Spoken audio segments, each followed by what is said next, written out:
What's up, wrestling fans? Welcome to the onslaught of Pay-Per-Viewpoint week here at SmarkOutMoment.com. We've got so many different things to talk about, but we're going to start things off with the big one, WrestleMania XL predictions. We break down the card that we know right now, all the matches that we have in front of us, what we're hyped about, what we're disappointed in, where we think this is all going to go, put out our predictions and all the preview stuff that we normally do here. I'm your host, as always, Tony Mango, and joining me, as always, are Callum Wiggins. Hello. And Robert E. Fleece. It's WrestleMania, and I'm fighting to survive. It's 93 in time for WrestleMania thing doesn't really apply to 2024 as much. I was born in 93, and it's time for WrestleMania. How about that?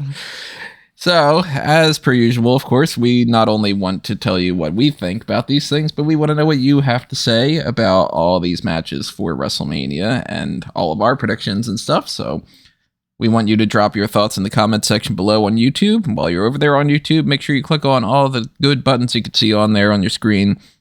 Click on that like button in particular and make sure that you are subscribed to this channel. Ring that notification bell. That way you get those email alerts for all the times that we go live for this week, which currently the plan is to do one after NXT Stand and Deliver and one after both of the WrestleMania nights. But I don't know, maybe we'll end up going live for something else. Maybe we'll end up just deciding to go live during the Hall of Fame or something. You know, it all kind of depends on what you guys have to say. So if you do want something like that, let me know. I've kind of been thinking about maybe doing something on the Discord server, which of course you could join that anytime you want to. Maybe like some old WrestleManias or something, maybe streamed on there. I don't know. Of course, let me know if that's something you're interested in. Keep in mind, right next to the subscribe button, though, and the notification bell is also the join button. If you want to give us access to, or give us access, if you want to get access, I should say, to the same things as to Patreon, whether you like Patreon or YouTube channel membership better, it's exactly the same thing. It's got the Darkcast, the Pick Your Poison tier, though even $1 a month stuff is greatly appreciated. Anything that you guys do to help us out on the monetary side of things is something that will really help out. That includes the thanks button, that includes the merchandise you can pick up at Redbubble and TeePublic. And remember, if you do pick up something on Redbubble or TeePublic, all you got to do is put in the order confirmation code and you get, I think it's 10 points towards the Funko Pop contest that is going on right now. Giving away 3 Rocky Maivia Funko Pops as part of the usual fun.com sponsorship.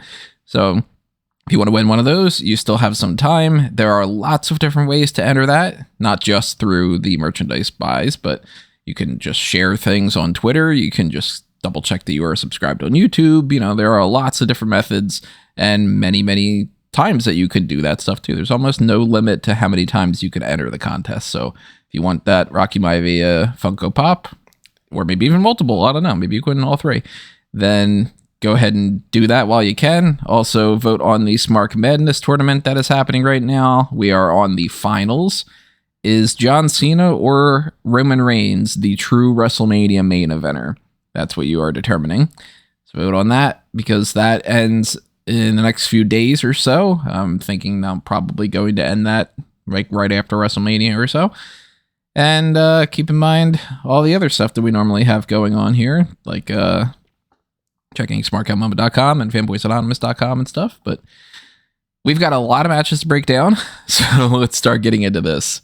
With the setup that we currently know now, we finally took until last night to get the order of which matches are on which night. Now, shout out to Chris Days. He only got tickets for WrestleMania Saturday, and not a single match that he was interested in seeing is on Saturday. So he bit the bullet when it came to, I'm just going to pick a night, and it didn't work out. You know, that gamble didn't pay off. Well, hold on. I need to, logically, how the hell do you not at least just go, well, I know the big match will be on Sunday. Yeah, How's I don't that know. Not your first? Especially because it's Philly, so it's right around the corner from us. So, But I will suggest that for me, it's almost the exact opposite. I looked at the layout last night and I was like, oh, 90% of what I want to see is Saturday. And then I want to see the main event on Sunday. That's funny. And I want to see the Bayley on Sunday as well. How do you feel, Callum? Are you like pro night 1, night 2, or are you kind of in the same boat that I am where it's just sort of a healthy mix? I think night 1 will be the better show out of the two based on the cards, I think. I think that... like match-wise? Yeah, I think the quality of the matches is overall better. I think that the interest levels that I have in those matches are more interesting than most of the night 2 ones. But I think that we're looking, at least if I was making the prediction now, I think we're looking at the pattern that has been pretty much since 2-night WrestleManias began, which is night 1 is going to kick night 2's ass. I'm really split down the middle. There are some matches on night 1 that I'm not super invested in, and there's some on night 2 that I think are probably going to fall by the wayside. Like, I'm way more interested in the 6-pack challenge ladder match, for instance, than I am the AJ Styles and LA Knight match. But then again, you've got 3 title matches on night 2 and a Philadelphia street fight. And it's like, all right, well, I'm more interested in that than the 6-woman tag and the even the tag team main event from night 1. But the lineup seems like it's kind of locked in there, and I don't anticipate we're going to get any more matches added to randomly, tomorrow afternoon, some kind of an announcement, or maybe even on SmackDown. I assume that this is probably it, and any other surprises are just things that they're not going to announce in advance. If somebody does like pop up like Stone Cold Steve Austin, they're not going to be like, and Stone Cold's going to be there to do X, Y, Z or something. So if, of course, anything does change, we will address that on the hot tags on Friday, same as when it comes to NXT Stand and Deliver, which we'll be talking about later on tonight after that episode airs, and, so on and so forth. We'll kind of roll along there with the punches, but let's start breaking down night 1 here, and we don't know the exact order of what this is going to be, but it had been put out there that Becky Lynch and Rhea Ripley may be opening the show, and I see no reason why not. I mean, they're not going to be the main event of night 1. So, in a lot of ways, would you rather be the opener, or would you rather be the lead up to the main event, where some people take that as a bathroom break or something? I think I'd rather kick it off if I were in their shoes. So, let's start with that one. Rhea Ripley versus Becky Lynch for the Women's World Championship.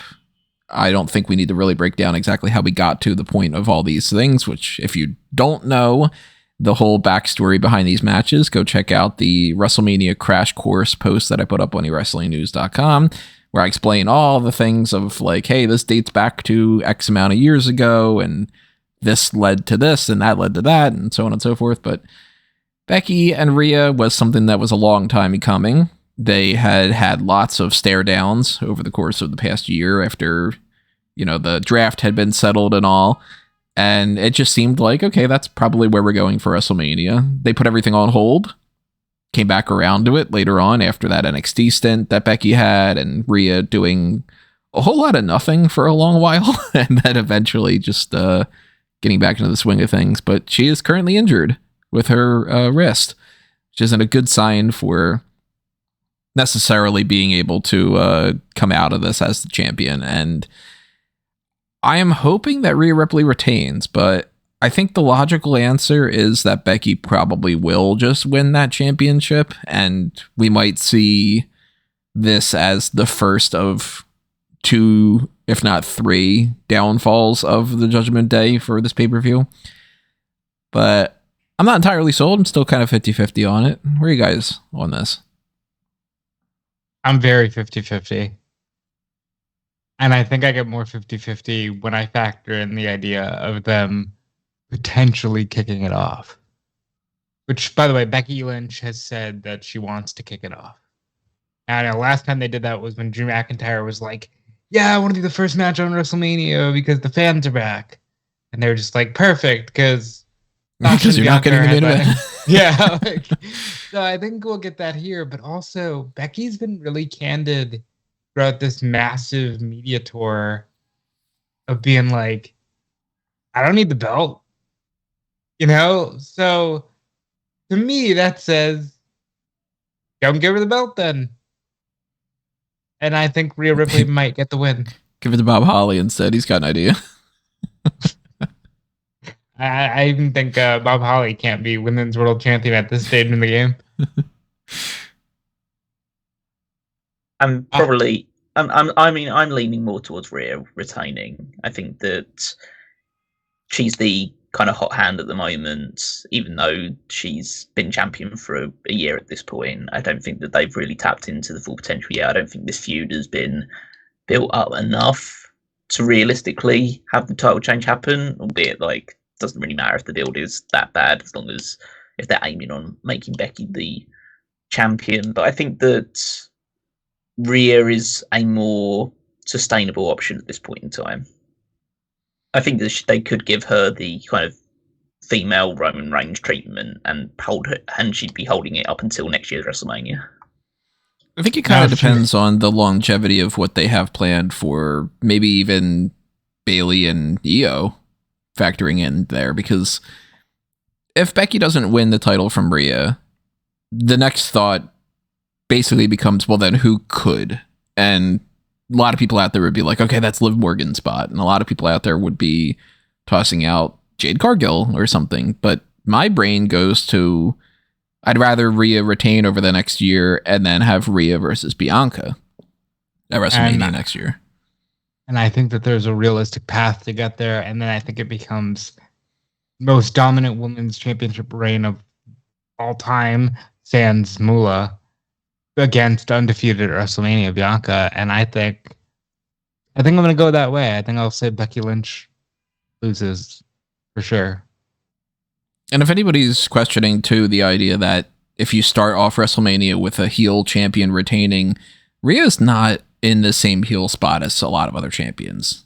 It would be a much different story if, like, Logan Paul kicked off and retained compared to the person who's getting bigger pops than, like, anybody, you know? I'd argue that Rhea losing might be the heel outcome. It could be for, you know, a good portion of the audience. People at the very least. love Rhea Ripley. Rhea Ripley is really one of the most popular women they've ever had. And you say like they wouldn't have a heel champion win the opener. That's what's happened in the last two WrestleManias. Yeah. I mean, it's not like it's not something that hasn't been done before either. So I think that there's a lot of argument for Rhea Ripley retaining, but there's just that part of me that puts that 51 to 49% towards Becky Lynch, where I'm like, yeah, but maybe they do want to just start off with a title change. Maybe they do think Becky not having the title for the past little, you know, when was the last time she was champion? When she dropped it to Bianca, right? 2 years. It's been 2 years. Yeah, so for, you know, that's, for a lot of people, that's a long time. For some people, that's not a whole lot of time at all, kind of depending on how your career trajectory is. And for Becky being the man and, you know, still like the top of the division, they might just be looking at that as, well, it's time to give her the belt back and see what we could do. And I am leaning towards Becky right now in this moment, 3:10 p.m. at the very least on Tuesday. By the time we get through Wednesday at 3:10, I might change my mind and switch back around to Rhea. But I'm predicting Becky and hoping for Rhea. I think the match will be good too. I don't think it's going to be like the most fantastic, even on night one, but I think that they're going to pull off a really good match. I'm worried about the injury in terms of match quality, but I think it'll be a really fun match. And I'm right now 3:11. I'm going to go Ripley. I don't know if that'll be my pick for the fantasy league by the time I think about it, but I'm going to go Ripley wins. And Becky, it would be a great champion, but she doesn't need it right now. Yeah, I mean, I'm leaning towards Rhea still because I think that I agree with Tony's idea about the prospect of having next year's WrestleMania be Rhea Ripley on a 2-year run with this title against Bianca Belair with an undefeated streak at WrestleMania. Basically, something. Oh, yeah, but Tony was the first to kind of initiate the idea of. We're all on board that would be the best possible option. Yeah. Oh yeah, that's the overall goal, I think. So I will say, in that direction, I'm afraid of Charlotte being like, no, I need to face Bianca first. Well, that's why you got a whole nother title that you can do stuff. Yeah, Charlotte against Jade Cargill next year. Okay, yeah, Jade is there, so that evens out. And then Becky is off doing something else, and they're like, well, hey, we give you, we give you maybe a showcase thing or something that they just tossed out at the last minute. Now, when it comes to the fantasy league stuff, this is the predictions for this factor into the picking for the mock draft. It'll be the draft order for next season's fantasy league. Yeah. So stay tuned for information on that in a few days, everybody. I just think that the injury could actually play into this match and actually benefit it, because Becky's main finishing move is where she assaults the wrist. Yeah. So I think that as long as they play it safely, and obviously they don't do anything to actually do any further damage to the wrist, they can really play into it and make it a bit more of a spectacle that way, because you know that Rhea's going in injured. So, and I think that they'll take the approach they did with Rhea and Charlotte last year, which is these two are just going to beat the shit out of each other. Like, it's not going to be a wrestling match. I think they're gonna do a lot of brawling to make up for that as well. I think there's definitely going to be a. Go ahead. Oh, go ahead. I think there's definitely going to be a stink face spot. They have talked about this stink face a lot in the last couple of weeks leading up to this, because, as we said, I think it was the hot tag. Becky does kind of seem legitimately bothered by the move towards stuff like that again. So I think there will definitely be an attempt at a stink face, and that'll lead to a shift in the gears for Becky. But I'd look out for that. I just think like another thing to pay attention to is the fact that we don't know whether Dominic's going to be involved in this match, because Dominic has a match later on in the show. Mm-hmm. So it's whether she comes out alone for this one instead, or whether Dominic's involved in that and then also comes out for his match later on. So it'd be interesting to see if he has any say in this match at all. They're doing a weird thing with him, which I guess we can talk about more, but it seems like they're working towards a separation.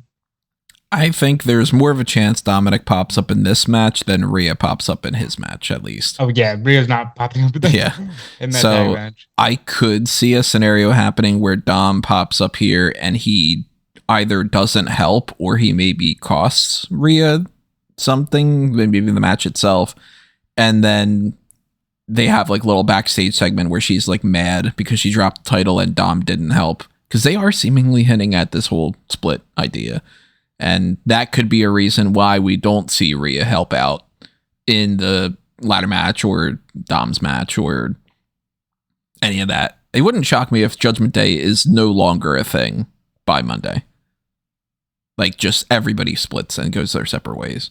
I don't think it'll be that soon, because they're planting a lot of seeds, but they're working towards it by, I would say, Clash the Castle, which, by the way, is June 15th in Scotland. Yeah, they did the whole, we're going to announce it tomorrow, and then it was like 1 a.m. or something. I noticed that information, and I'm like, well, by tomorrow you meant now? Okay, fine. Well, tomorrow in Scotland time. Oh, yeah, I guess so. I don't know what the time zones are there. The world doesn't revolve around us, sadly. I mean, it does, depending on where you're standing. It always revolves around everybody. Shut up. It's a perspective thing.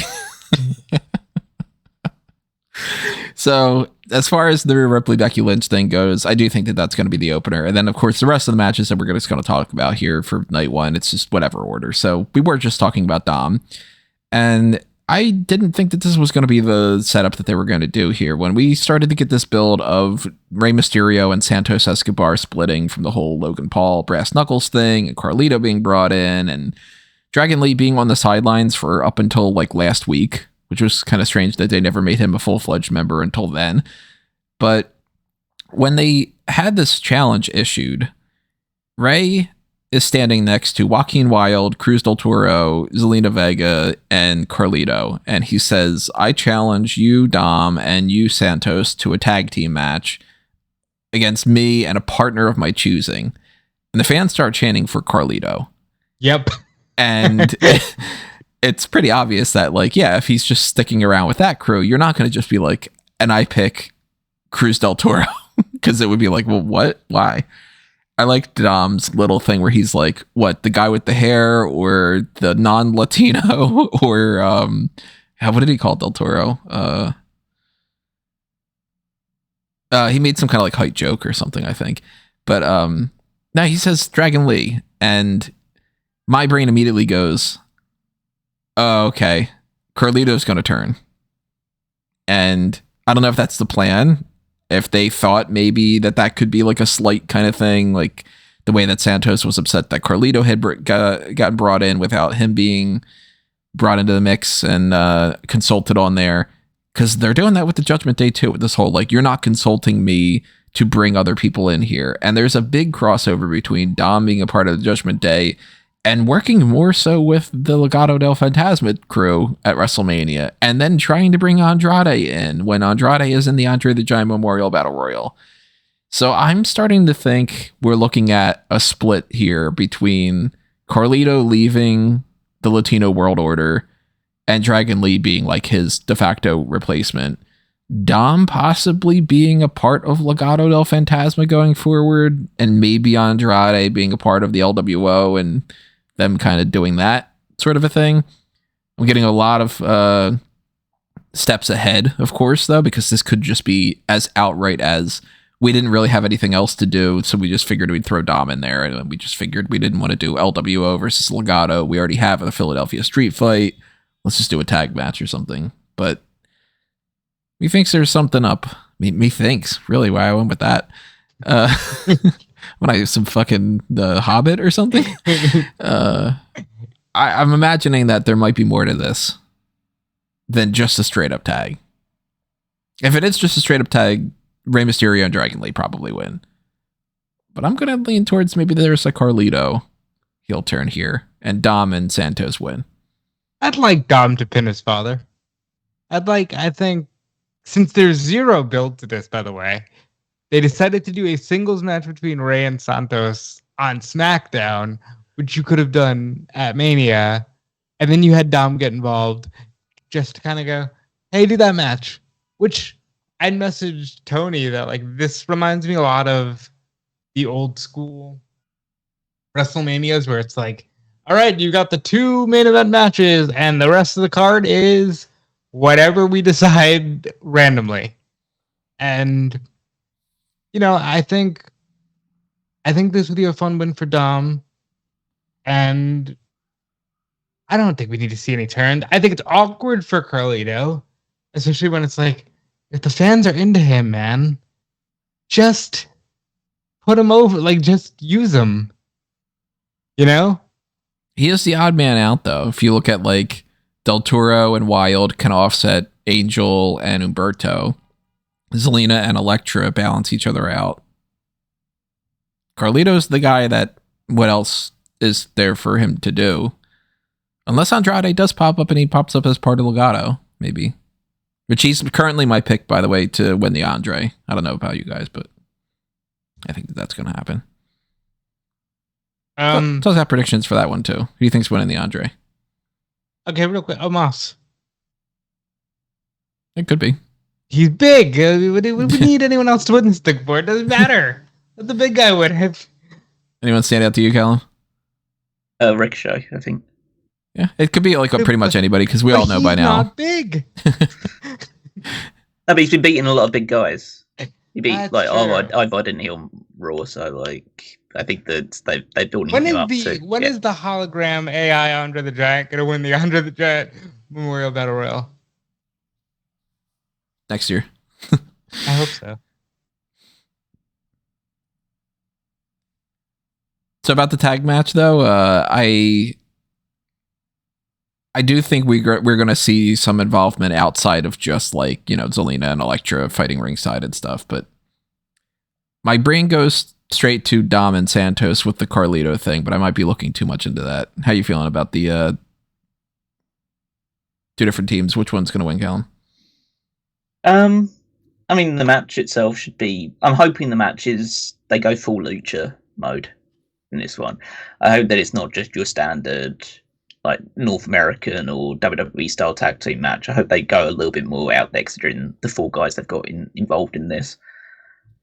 I think that it depends. I think that the heels probably should win because I think they have more interesting things going forward.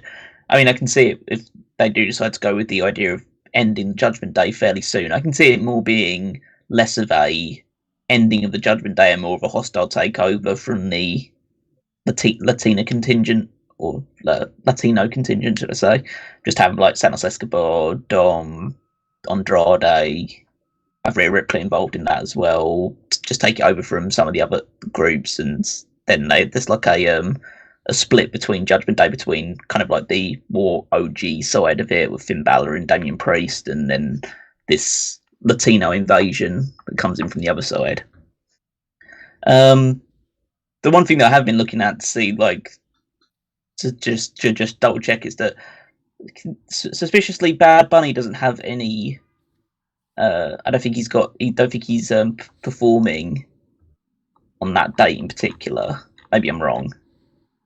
April 6th and 7th. So he's got a show on April 6th. So maybe he won't be able to in Detroit. So I guess that rules him out of it. But I'm just, in my mind, I'm just thinking that he might get involved in some way, because he has always been linked to like the Mysterio and side of things, or at least the like Puerto Rico aspect, if you want to have Carlito involved in it as well. So maybe that potentially rules him out. But I was thinking but this is the sort of place where he would just pop up to do a random appearance.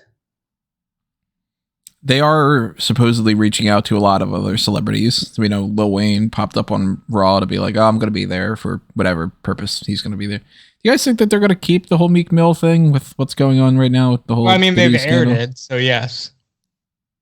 They've been airing it during commercials. I mean, yeah, I don't know. Yeah. Look, that Diddy thing is a mess, but they've got their own messes. They're still trucking along. Yeah, all the more reason to not put more attention on, hey, we hire people that are controversial and stuff. I don't think that Bad Bunny is going to pop up here, especially if you just said that he's got a thing on the 6th. That might be too hard to pull off. I was double checking just to be sure. But yeah, I mean, I would go with the heels winning, but it might be one of these ones where it's like, oh, this match doesn't have any real major consequences to it. I mean, if also the argument is that they're trying to fuel the Judgment Day split, then maybe it makes more sense for Dominic to lose. Mm-hmm. But I mean, it was my choice. I'd go with Dominic and Santos winning, and also like it would probably suck a bit for Dragon Lee, because he hasn't really done much of anything since coming onto the main roster, and then he's just brought into this match just to probably take the pin.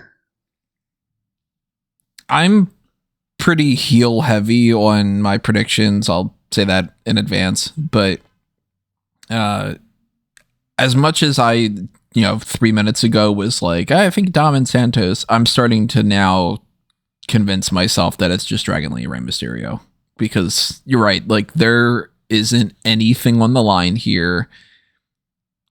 Either team can win or lose, and they don't really gain or lose anything in particular. So maybe it's more a story of like giving Dragon Lee a pin over Dom and being like, okay, let's start really pushing this guy as the next Rey or something. See, that's why I think Dom should beat his father here. Because that's something where it's like, that's a huge advancement for him.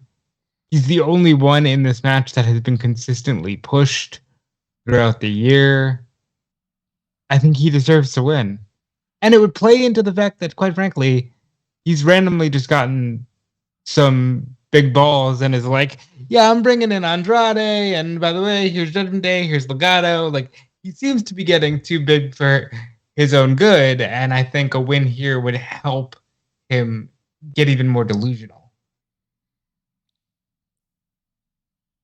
I think my ultimate prediction for right now, I'm gonna go Lee and Mysterio, but of course, we're gonna have the opportunity to change our minds before for the predictions and stuff. Yeah, I'll go Santos and Dom. Yeah, I'll go Santos and Dominic as well. As far as tag teams winning, let's talk about the 6-pack challenge ladder match for the Undisputed WWE Tag Team Championship that we now have confirmation on the rules for, because on Monday Night Raw, Michael Cole said the match ends when both sets of the titles are taken down, which immediately is a flag of like, okay, so they're splitting those belts, thankfully. This is so good. You would hope that that's what's the plan. Like, I'll go. I said this to you guys privately. This is the match I'm most interested in the sense that anyone can win, and it's probably okay.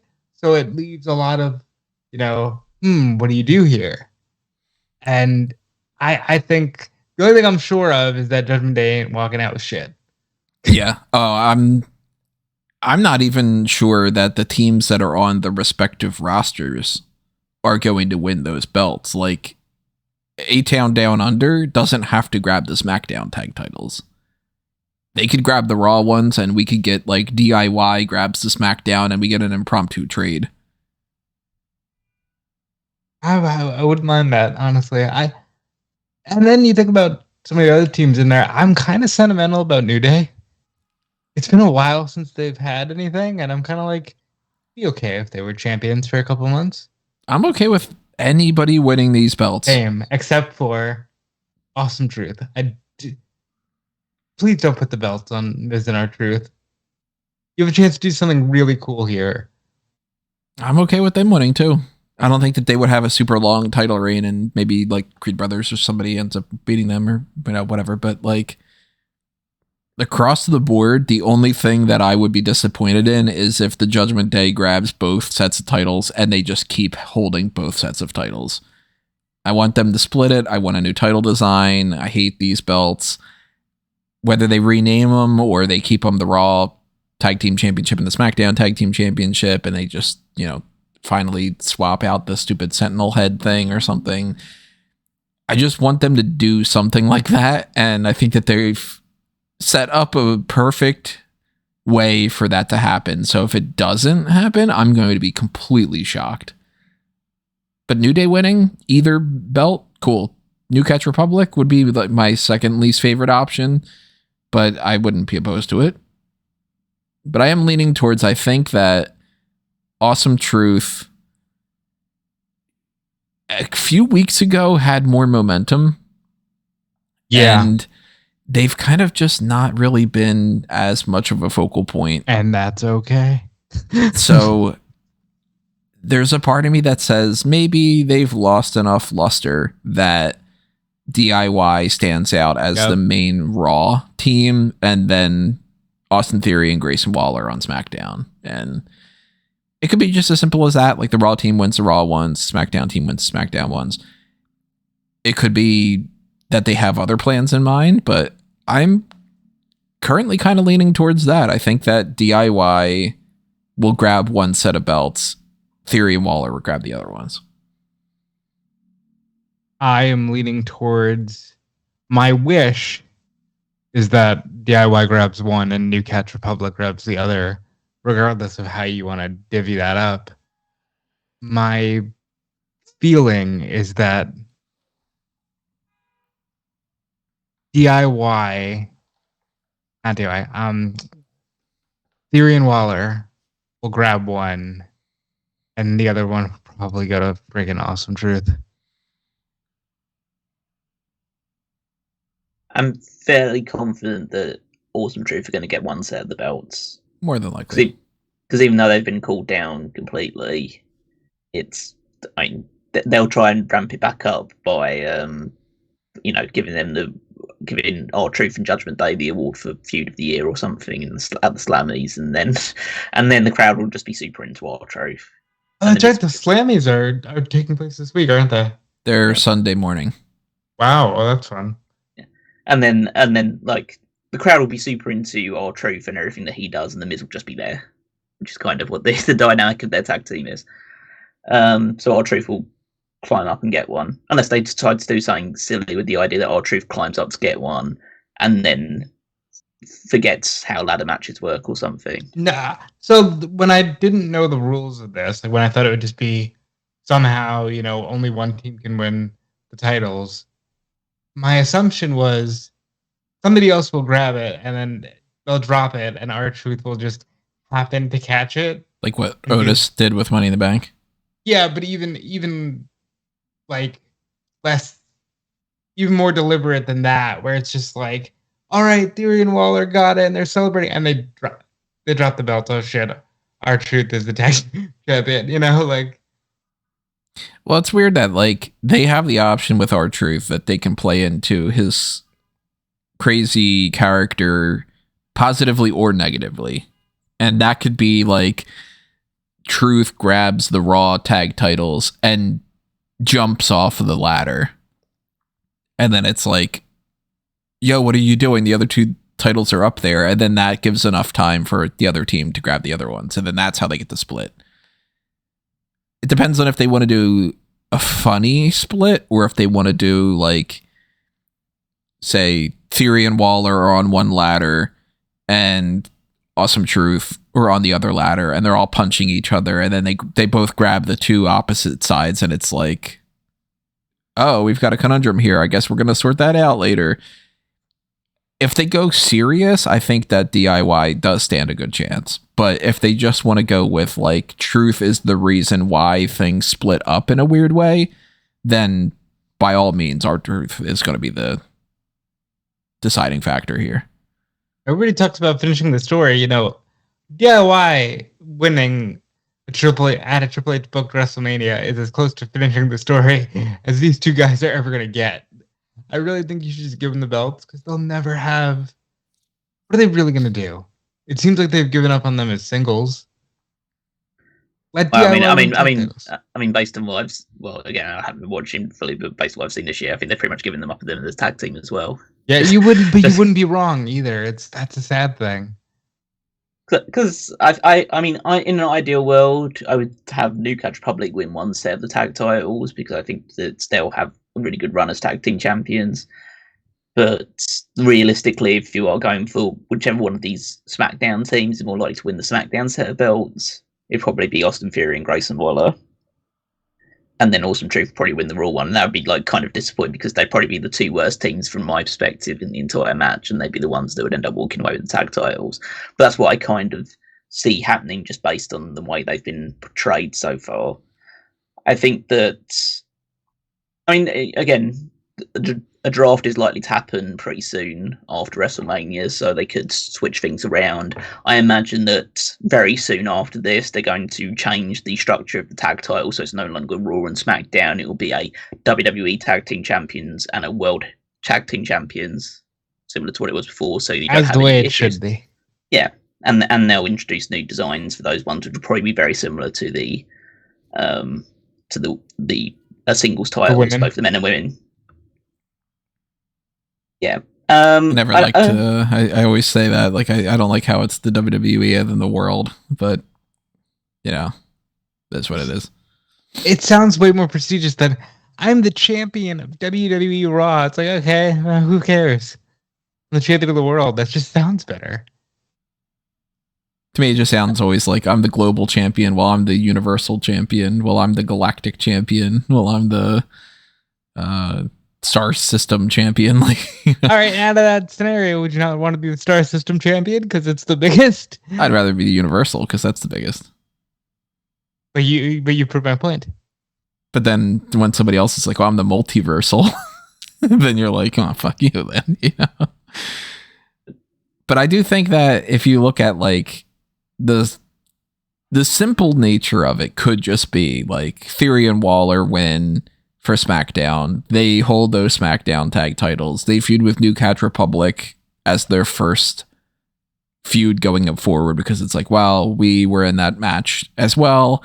We're a babyface team, okay. And then we have like either the draft happens or it doesn't quite necessarily.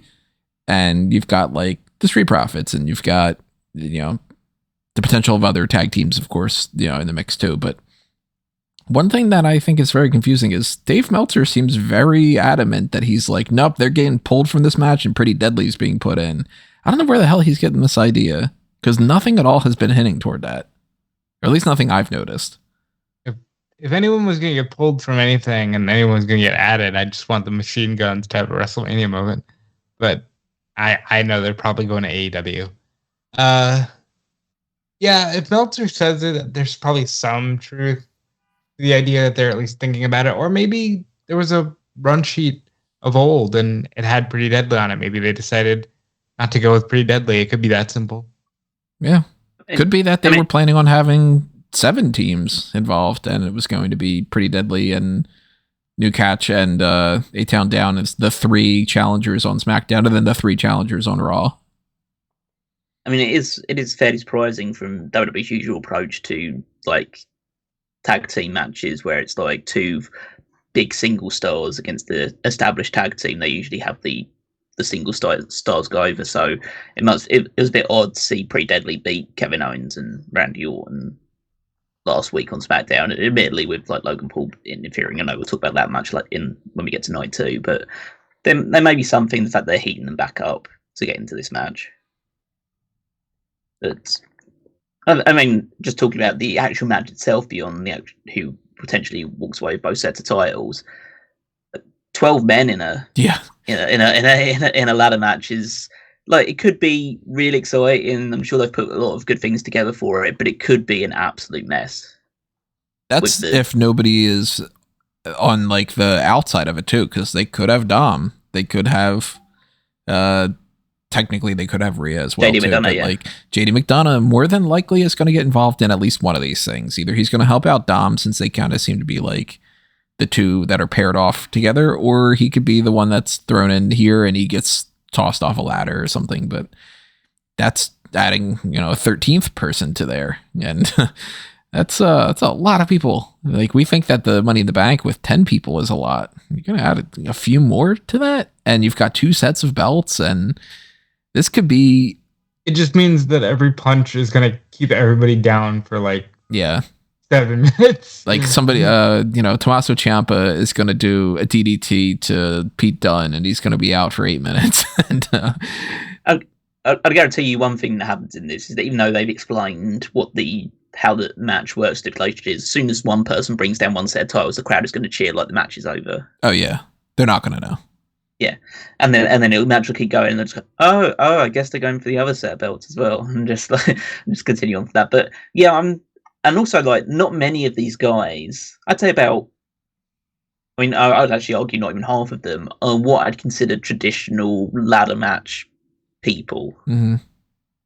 So I wouldn't class either member of the Awesome Truth as a ladder match people. I don't really. Balor I've seen have ladder matches. Priest I'm not certain about. I know he won the Money in the Bank, but it's not like it's his forte. Gargano and Ciampa, I'm sure they've had plenty of ladder matches in the past. Kofi, we know, has had a load. Xavier Woods could probably hold his own. I don't really see Ethereal or Waller being involved in it, but I imagine Waller will jump off something high at some point in it. Dunn and Bay doesn't really seem like their forte either, but as I say, we'll see how it all comes together. But I'm imagining this is either going to be like the super exciting big spot match of the entire show, or it's going to be an absolute like clusterfuck and someone gets injured. I hope that doesn't happen, but yeah, it does feel like the sort of setting where someone gets an unexpected injury. Yeah, this has a lot of potential, but it also has a lot of potential to go haywire. And I'm more interested in it than a lot of other matches, because not only is it something that we're probably going to see some kind of a neat finish to, but it's also like, well, there's a lot of people involved, and it's ladders, and ladder matches can be a lot of fun. So, and more than anything for me, anyone can win, and that's my favorite thing in wrestling, when you just don't know who's going to win, but it makes sense if anybody does. I'll add the caveat in there: anybody can win, and I'm okay with anybody winning is the real thing that is like the winner for me. Because if it's like, well, anybody can win, but man, I don't want any of these people, then I'm going to be disappointed no matter what, But even if it is Judgment Day retains and they hold just like the Raw titles, and then another team gets the SmackDown one, I think I'll still be pretty okay with that. I just don't want to see, as long as they split it. As long as they split it, and it's not just, Judgment Day holds both, then I think I'm going to be okay with whatever happens here. Outside of if somebody gets injured or something, obviously. But, ultimate pick for right now, the smart thing is Awesome Truth and A-Town Down Under, I think.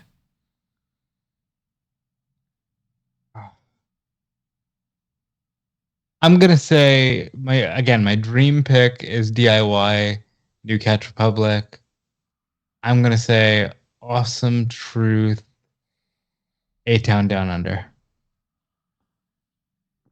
Yeah, I'll co-sign that.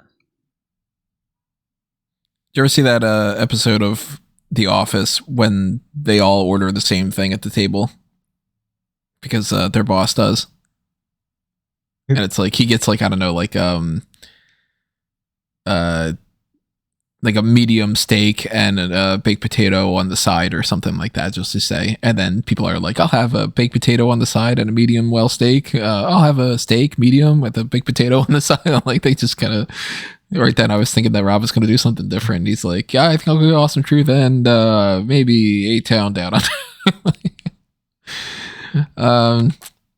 Let's see. I did say I was going to heel heavy on this one. And I think that there is a very good chance that Jimmy Uso beats Jey Uso. Not a fucking bro.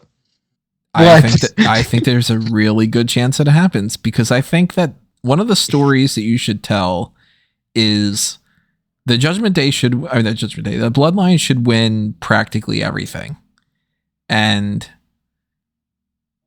I would rather see Solo get involved here and cost Jey.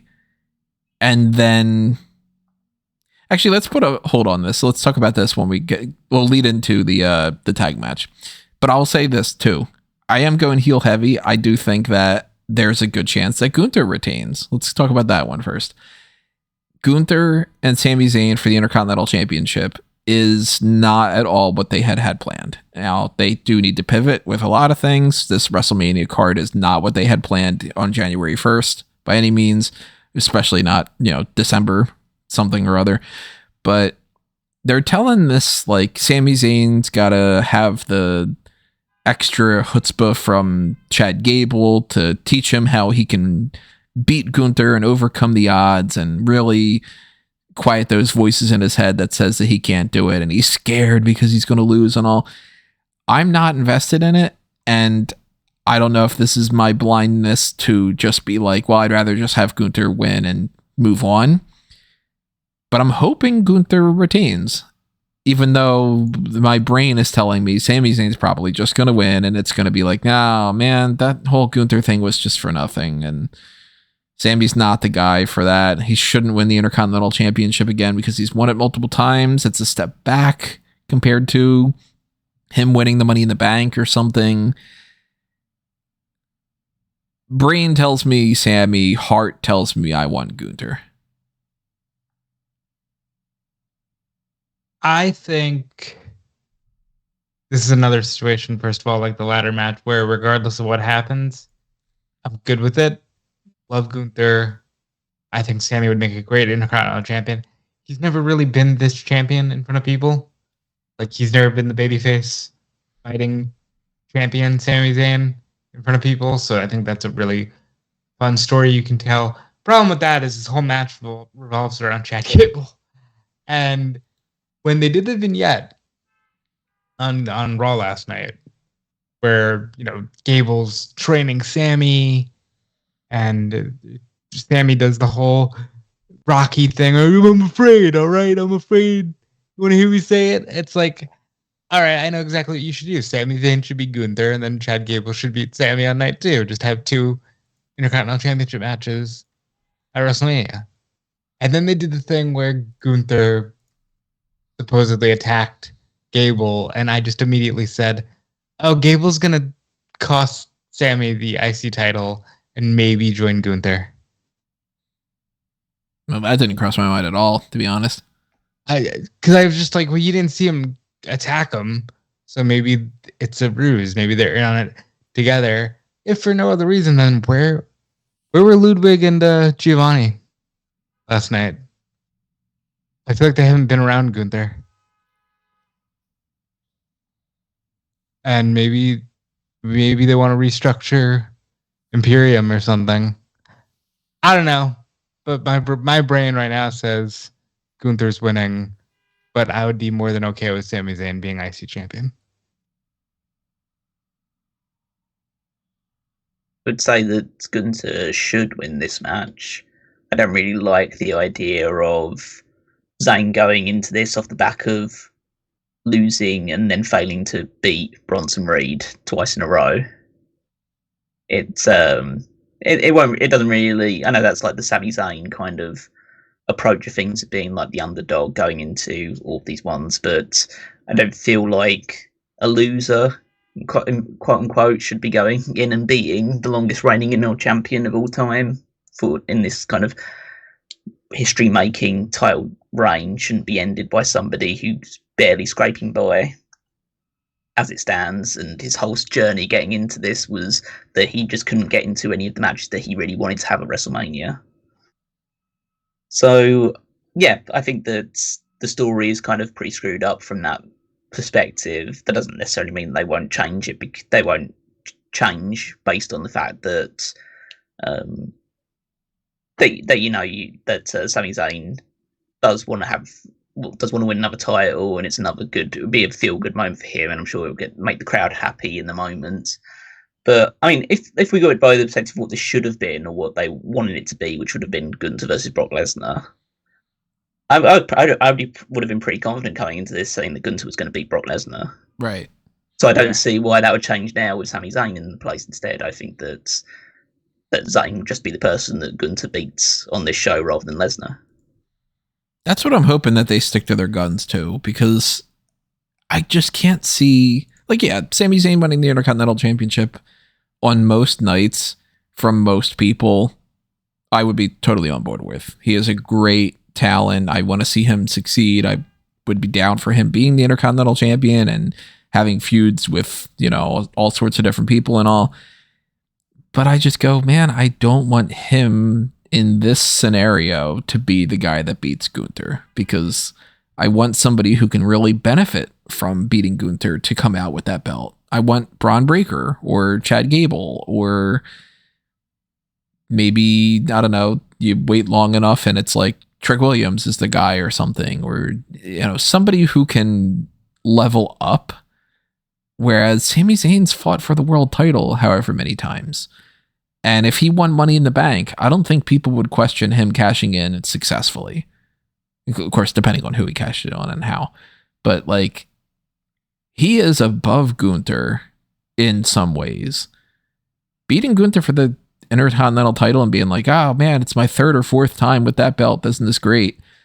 That's like kind of saying like, well, we finally want to put a world title on Razor Ramon, but how about we give him the Intercontinental again? Be like, he's done it. Move on. And I just think Gunther is in a position right now where we had talked about this, last year and several months ago before like the card started to shape up, that we were thinking that Gunther would drop the IC title maybe sometime around Survivor Series or so and could win the Royal Rumble and beat Seth Rollins for the World Heavyweight Championship. We'll talk, of course, the World Heavyweight title and the title picture coming up soon, but he's not quite in a position now that I'm thinking he would be guaranteed to win either one of those championships at Bash in Berlin. So why not maybe even have the Intercontinental title headline Bash in Berlin? That could be a decent way of doing that. And if you want to have him fight for one of those championships, it could be that they do have that planned out going forward. But losing to Sami here, I think it does more harm to the Gunther mystique and the whole build up of the Intercontinental Championship and all than what Sami gets any positives out of it. But there's just that voice to me that says, they're just probably going to go Sami. That's kind of blah. So my true prediction right now is that I'm leaning a little bit more towards Sami, but I really want to be wrong, and I really want it to be Gunther. I would like for it to be what I lay out, where Sami wins and then Gable beats him. I think you can have your cake and eat it too in that way. I get what you're saying with Gunther retaining. I don't think we need to keep this title on him anymore, and he does need to lose it. Losing to Sami, there's zero shame. I think he could very well lose. That being said, I think Gunther's going to beat him. I'm going to go with Gunther retaining. I think that there's a good chance that an Intercontinental match does main event the Bashing Lynch show. I have a sneaky suspicion, or at least in my head right now, that I think it's going to be Gunther versus Dragunov. I would agree with that. Those are going to be the next words out of my mouth. If he does make it to Berlin, it's Dragunov. Could be. And Dragunov is another person who would be like, that would make a lot of sense for him to be the guy that beats Gunther and wins that Intercontinental title. But then it becomes like, he's the only guy who can beat Gunther. Yeah, but it's also he's the Gunther killer. Like, yeah, I'm fine with that story, because then you make Gunther the world champion, and then Dragunov takes him on at some point. I'm not saying Dragunov beats him for the world title, but like that's an inbuilt story. Right, like, that's where he try and beat him. That's where he beats Dragunov, because then it ends up being like, hey, I'm the guy that beat you for the UK title and for the Intercontinental title. I'm going to beat you for that world title. And then he gets. Although I wouldn't be upset with Dragunov winning the world title either. So there are a couple other people I have higher up on my list that I want to get to first before Dragunov. But yeah, I'm totally down for Dragunov being that guy. And if we say Gunther retains here and all, like, I'm gonna be way happier with Gunther retaining than Sami Zayn. Also, I have to say, because I haven't done it yet, it was bothering me. I think I'm happy either way. I think Gunther retains, but I wouldn't be surprised if Sami wins. And yeah, I said baby faces win on this show. Well, I'm just gonna say, I said that I am a little heel heavy on here, but I am very babyface heavy when it comes to the 6-woman tag team match. Oh yeah. Bianca Belair, Jade Cargill, and Naomi are going up against the 3 members of Damage Control that aren't Iyo Sky, so the Kabuki Warriors, Kairi Sane and Asuka, and Dakota Kai. And there's absolutely no way whatsoever that Jade Cargill's losing her debut WrestleMania match, Naomi is losing her return WrestleMania match, and Bianca Belair's WrestleMania streak is ending all in one shot against the 3 members of Damage Control that have the tag titles that aren't even on the line and have nothing to gain by beating them. This is 100% Belair, Cargill, and Naomi winning. Yeah. And I'll say this. I knew 2 months ago, I think I even knew before Naomi came back, that, okay, we're looking at Jade, Bianca doing something together at Mania. But that money shot of them all pointing at the WrestleMania time, that's one of the coolest visuals that this company's gotten in a while. I am not as gung-ho on this match as a lot of people seem to be on social media. Well, I think it's cool. It's the type of thing where it's like, it's 6 of the women, and let's, get super pumped about the fact that, like, Jade's wrestling, so like let's mother and like all that kind of stuff. But it's like, this is a a kind of throwaway filler match. Let's be honest. I get it 100%. And look, I think there's been a lot of discourse lately about we need more women's non-title matches at Mania. I think I've been saying that on this podcast for at least 2 years, and I would like them to be in non-tag formats as well. But for now, this is perfect. It hides Jade, it hides the weaknesses, allows Naomi to shine. Bianca gets to kind of have a night off compared to her WrestleManias in the past, and it gets Damage Control on the card. So this is a huge thumbs up for me all the way around. And I think this should probably be the match that goes on before the tag match. Nice, happy filler moment before we get to the match that everybody wants to see. Yeah, I mean, there's no doubt who's going to be winning this match, so don't need to talk about that side of it too much. I think this is preferable over a tag title match, just because having the buzz of Jade Cargill having her first real match, like the match that's actually going to have a pinfall at the end of it on this show. And yeah, I'm sure down the line it will lead to Asuka and Kairi defending the titles against Belair and Naomi, and potentially losing the titles then maybe on the next episode of, I think, do it on the either Raw after Mania or SmackDown after Mania, just to give that a little bit of interest as well. Yeah, I'm just interested to see how they all do in this one. I'm just mostly intrigued about how Jade's going to perform in this situation. She's going to kill it. I mean, All she has to do is a couple big boots, show your strength against women that are all significantly smaller and, easier for you to press slam and stuff. I mean, I think Jade's going to look phenomenal here. More than AJ, or? Well, when we get to AJ, apparently he's getting a new theme song and a new presentation, and he said in a recent interview, well, when you're in your 40s, it's harder and harder to be phenomenal. So, yeah, I'd say more than AJ. All right, so then let's switch over to the match I was talking about before, Jimmy and Jey Uso against each other. Here's my pitch for what I want for the overall thing for WrestleMania. And we might as well talk about the tag match as well when it comes to this, because it's all tied in together. So Roman Reigns and The Rock against Cody Rhodes and Seth Rollins. If Cody and Seth win, Bloodline are banned from ringside, aka they are not winning that match. Roman Reigns and The Rock, if they win, it becomes Bloodline rules, which is essentially just another variation of it's no DQ, and they can have anybody that they want interfere, but they've not said anything whatsoever to Bloodline rules, meaning nobody can interfere on Cody's behalf or anything like that. It's no DQ, and they like the tagline Bloodline rules. My pitch for this whole thing is I kind of want, if WrestleMania is going to be a 2-night thing where the main event of night 1 leads into night 2, as opposed to it just being like last year where it's just, they're 2 separate cards, essentially. And the same for the past couple of years before that too. I think you go heel heavy on a lot of things that you can. Certain matches like the Bianca, Jade, Naomi one, the baby faces are winning that. It's definitive. Move on, you know what I mean? But if you can go heel like, Gunther retained, man, disappointed in that Sami Zayn thing. Dom and Santos beat Dragon Lee and whatever.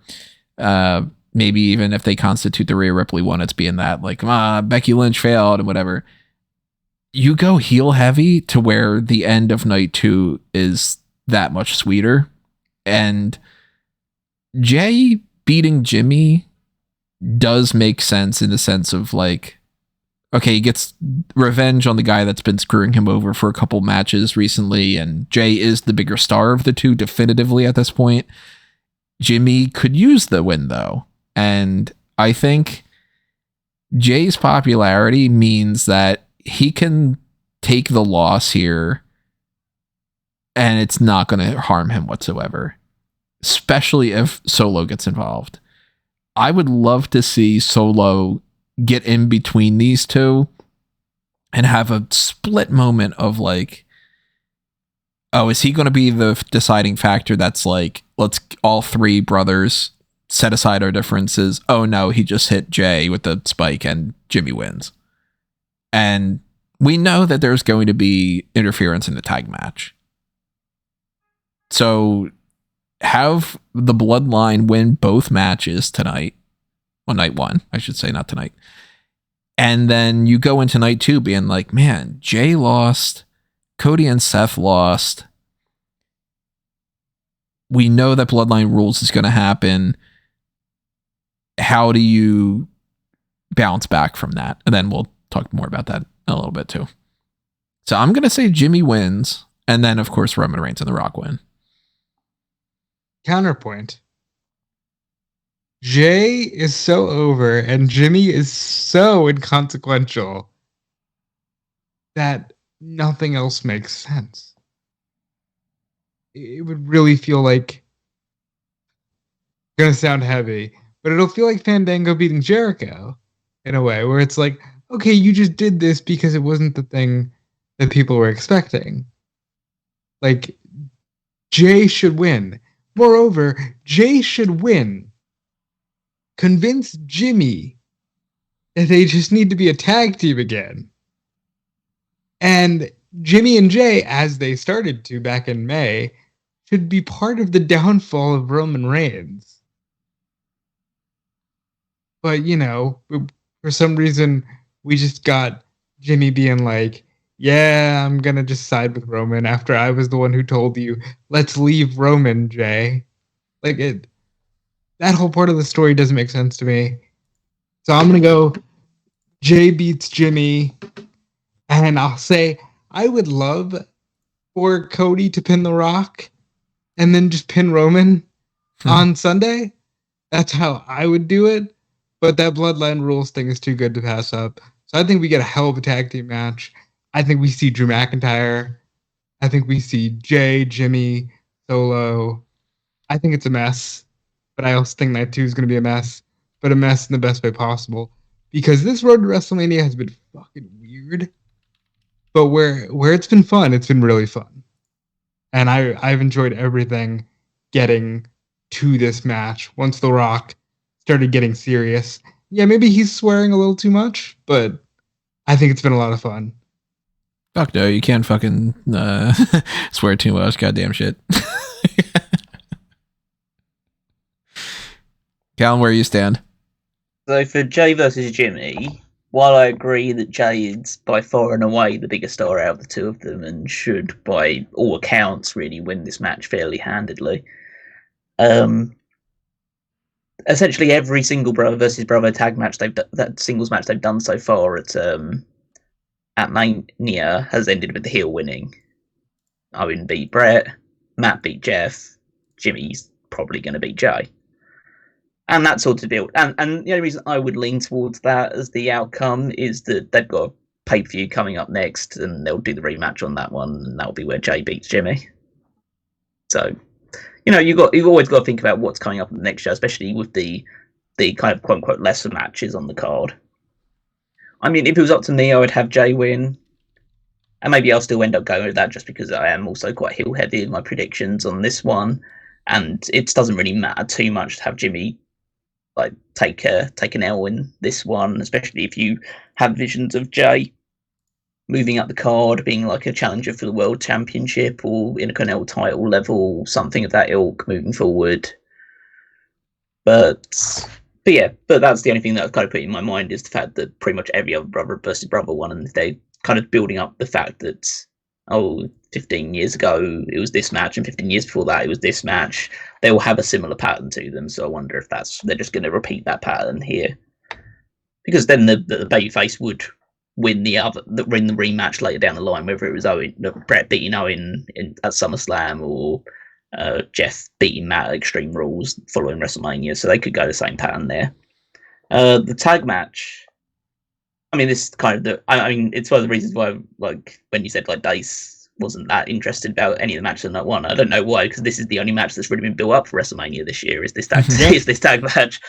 The Rock's come in and absolutely bulldozed everything and I mean that in a positive way. Like, without the Rock, this WrestleMania doesn't feel as big as it does feel going into it. I think he's been outright the biggest star on any show that he's on. He owns the room. His charisma is off the charts. It's kind of like defines it when we talk about stars on this show. It's like, well, they're stars, and then there's an actual star comes into the room and just takes everyone else down a notch. But his stuff with Cody has been the biggest, most heated thing going into this. So their interactions in this match, I'm sure, will get a lot of animosity going and get the crowd super interested. I'm quite interested to see how The Rock mixes up with Seth Rollins as well, just to see that sort of, because it just doesn't feel like a match that I'd ever see happen, ever. It just doesn't feel like those sort of things compute in my head. And then get some sort of teasers for the Reigns and Rhodes match for night 2. Yeah, I think it's pretty obvious that you need to have the Bloodline win this one. You need to have Cody overcome all of the odds with the Bloodline rule stipulation afterwards, because that means that Bloodline get involved, and then it'll be the big Civil War spot with people from either side getting involved. But in order for that to happen, this match has to happen first. And I saw The Rock take a few shots from Cody and on the Raw, so he's going to be bumping around a bit as much as he can do. I'll see whether he gets injured, because he gets injured pretty much every time he does wrestle nowadays, or he has done every last few times that he has wrestled. So we'll see how he kind of holds up in that regard. I think he's actually he seems to have slimmed down quite a bit, which I think is probably for the best, considering his the fact that he did come into the match with Cena quite ballooned up in his old style approach, and now he seems to have been to lean back a little bit. So hopefully that benefits him here. But yeah, I guess the most interesting thing will be who takes the pin. I think realistically you should have Roman pin Cody. That's what I'm hoping that it's Roman. Well, I like, not to spoil too much, but I kind of want The Rock to do the rock bottom to Cody and for Roman to pin Cody because of the rock bottom. I'll put it that way. I don't think Seth should take the pin. I think Cody should. I think Seth gets taken out by Drew. That's a very good chance too, because we know that we're going to get Solo Sikoa and Jey Uso and whatnot involved, but Drew is a major factor for the next night, and he could be the thing that really just like, he didn't do anything on Monday Night Raw. I thought that was going to be where that came into play, where it's like, oh, I've got a plan B and it's Cody, but I forgot about Drew because I keep forgetting about Drew. I think that could be the reason why Seth is kind of like brawling on the outside and Cody doesn't have that shield that they kind of been building up. We're all going Cody and Seth are not winning this match, but where were we on the Jimmy and Jay? I was Jimmy, Rob was Jay, and what were you, Callum? I think just because of the babyface dynamic, I think I'll still go with Jay winning, but I think like there's at least a pattern that suggests that Jimmy will win. But I'd go with Jay out of my choices. Now, what do you guys think is going to open up night 2? It's definitely not going to be the Philadelphia Street Fight. We know that. I think they might go with the US title match. What about you, Rob? What do you think? Night 2. They could open with the world title, but I would open with probably, Callum's right, the United States Championship. I think that it's between that and the world title. I don't think that like Styles and Knight doesn't make sense for that. So it's, if there's a third option, it's Iyo and Bayley. But let's go with that United States title match. Triple threat. Logan Paul is defending against both Kevin Owens and Randy Orton, who have been real chummy lately. And you know how a triple threat works. The two people beat the crap out of the other person, and then they go, okay, now it's time for us to fight. And then all three people start fighting. So I'm fully expecting that to be the setup here. And I don't think that Orton stands much of a chance to win here, just because I don't think that they're really planning on giving him the United States Championship to run with. I wouldn't be opposed to Logan Paul retaining it, but I'm leaning towards Kevin Owens. Something is just telling me that they could have just done the feud with Logan Paul and Kevin Owens and gotten it out of the way, and they didn't. They decided to drag that out. They threw Randy Orton in there, maybe because they had nothing else planned for Orton. Maybe they had nothing else planned for Owens, and they just kept it going. I don't know. But the fact that they had their previous match end in a way that dragged it out specifically makes me lean more towards that they didn't have anything for Orton.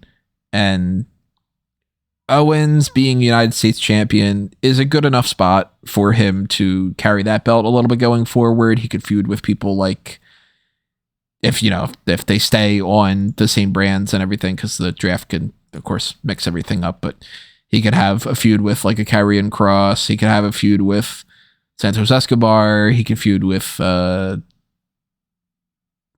they decide to do. There's not a whole lot of options right now on SmackDown, so I do think that the draft is going to factor in quite a bit, but he can feud with LA Knight going forward too. And if I'm booking things, I would rather see Logan Paul retain and drop it to LA Knight, but since that's not what they decided to go with for Mania, I gotta kind of push that aside as like, maybe that's not their plan. I'm gonna go Kevin Owens. Logan Paul gets the pin, and he celebrates on top of the giant Prime logo that's in the middle of the ring. That's right. We're going to get that fucking logo in there. Ugh. We're getting that all shows. We're getting both shows. That's going to be in the middle of the ring. So. Yeah, I hate every that. pay-per-view moving forward. Also, I didn't check all of them, but I know that there are several matches that are presented by specific beverages and snack brands and stuff. So if you like the Mike's Hard Lemonade triple threat for the Intercontinental title last year, you're going to love this show.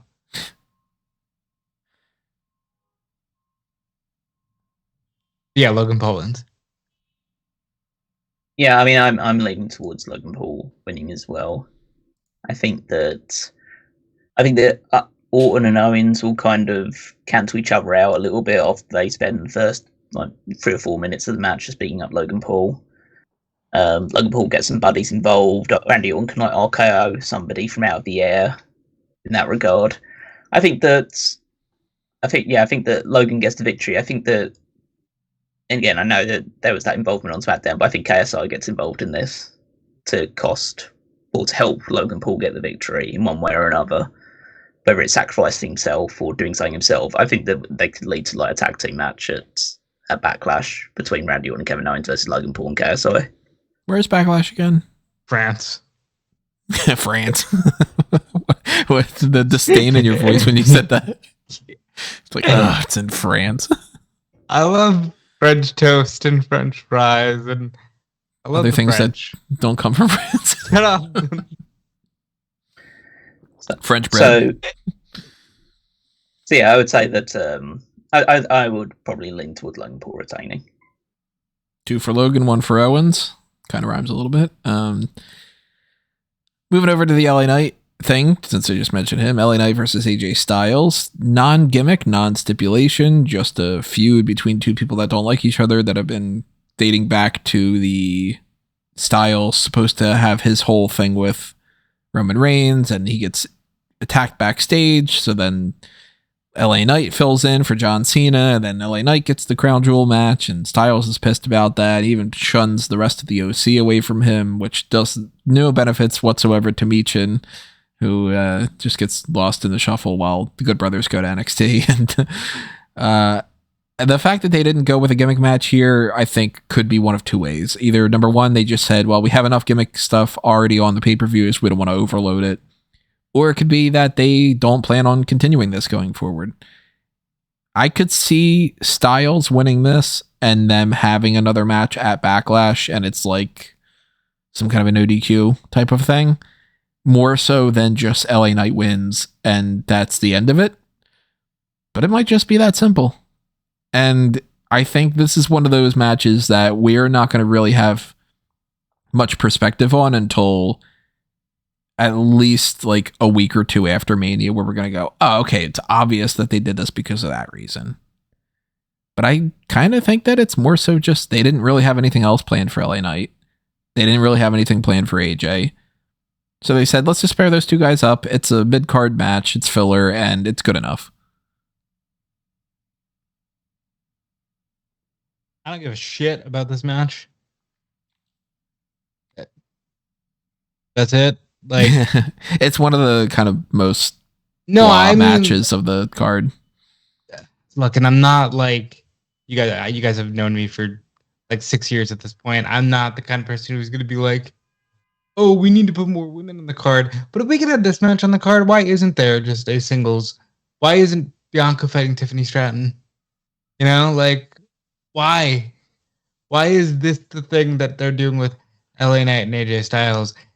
I'm the biggest AJ Styles fan in the world, and I want him to have as much high-profile matches as he possibly can. LA Knight's a big deal, but the clock's ticking on that. And I don't know, like, I just don't care about this. It feels like both men... It feels like LA Knight should be winning a championship, and AJ Styles should be in a strong showcase of his, in-ring ability, even if it was, like, against a young guy like Carmelo, who may have to carry him at this stage in his career, but he could still put on a banger match. And this just ain't it for me. And I'll go a step further. I think AJ Styles is going to come out with the Evil Ways theme. I think we're going to get a more ground-based AJ. And I think AJ's winning because I think AJ's getting repackaged.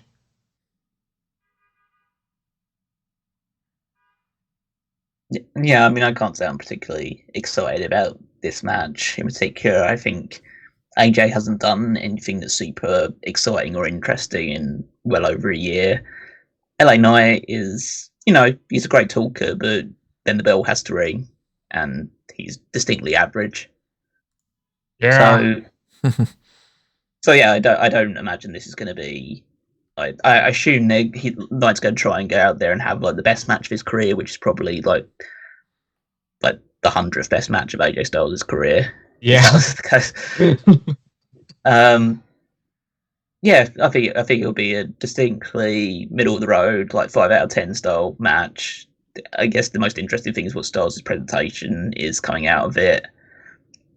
How he changes his look and style, or how he presents or promotes himself, new entrance theme, see how that goes.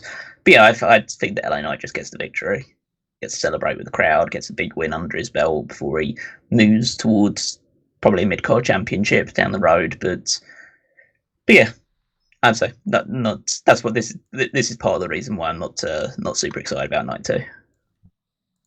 Boo the idea of LA Knight winning this match. LA Knight's going to get his big pop when he just comes out, and that's like already that's kind of what I think about like the Jey Uso thing. Like Jay's entrance already puts him in a position where they're like, okay, well, that's a little downhill reaction wise after that.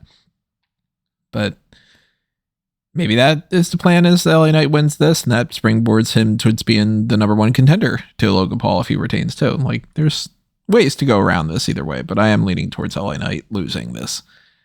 And, it's another heel heavy kind of a thing, but definitely not heel heavy for Iyo Sky and Bayley, because Bayley is winning that belt for the, women's championship on the SmackDown side of things, for anybody who doesn't know for sure. And I don't want this anywhere close to the main event. I want this to be, if it's not going to open up, I want it to be like second or third of the night. I want people to forget about the happy moment before we get to the main event. I want Bayley to have everything she wants. I hope she gets Paramore. I hope Io's got Poppy for the entrance. They deserve to have this match treated like it's a big fucking deal. And that's a big hill to climb though right now. It's a big hill to climb right now. But I think they deserve these little things. They deserve special entrances. And I dare say we deserve to see some wacky waving inflatable arm flailing tube men.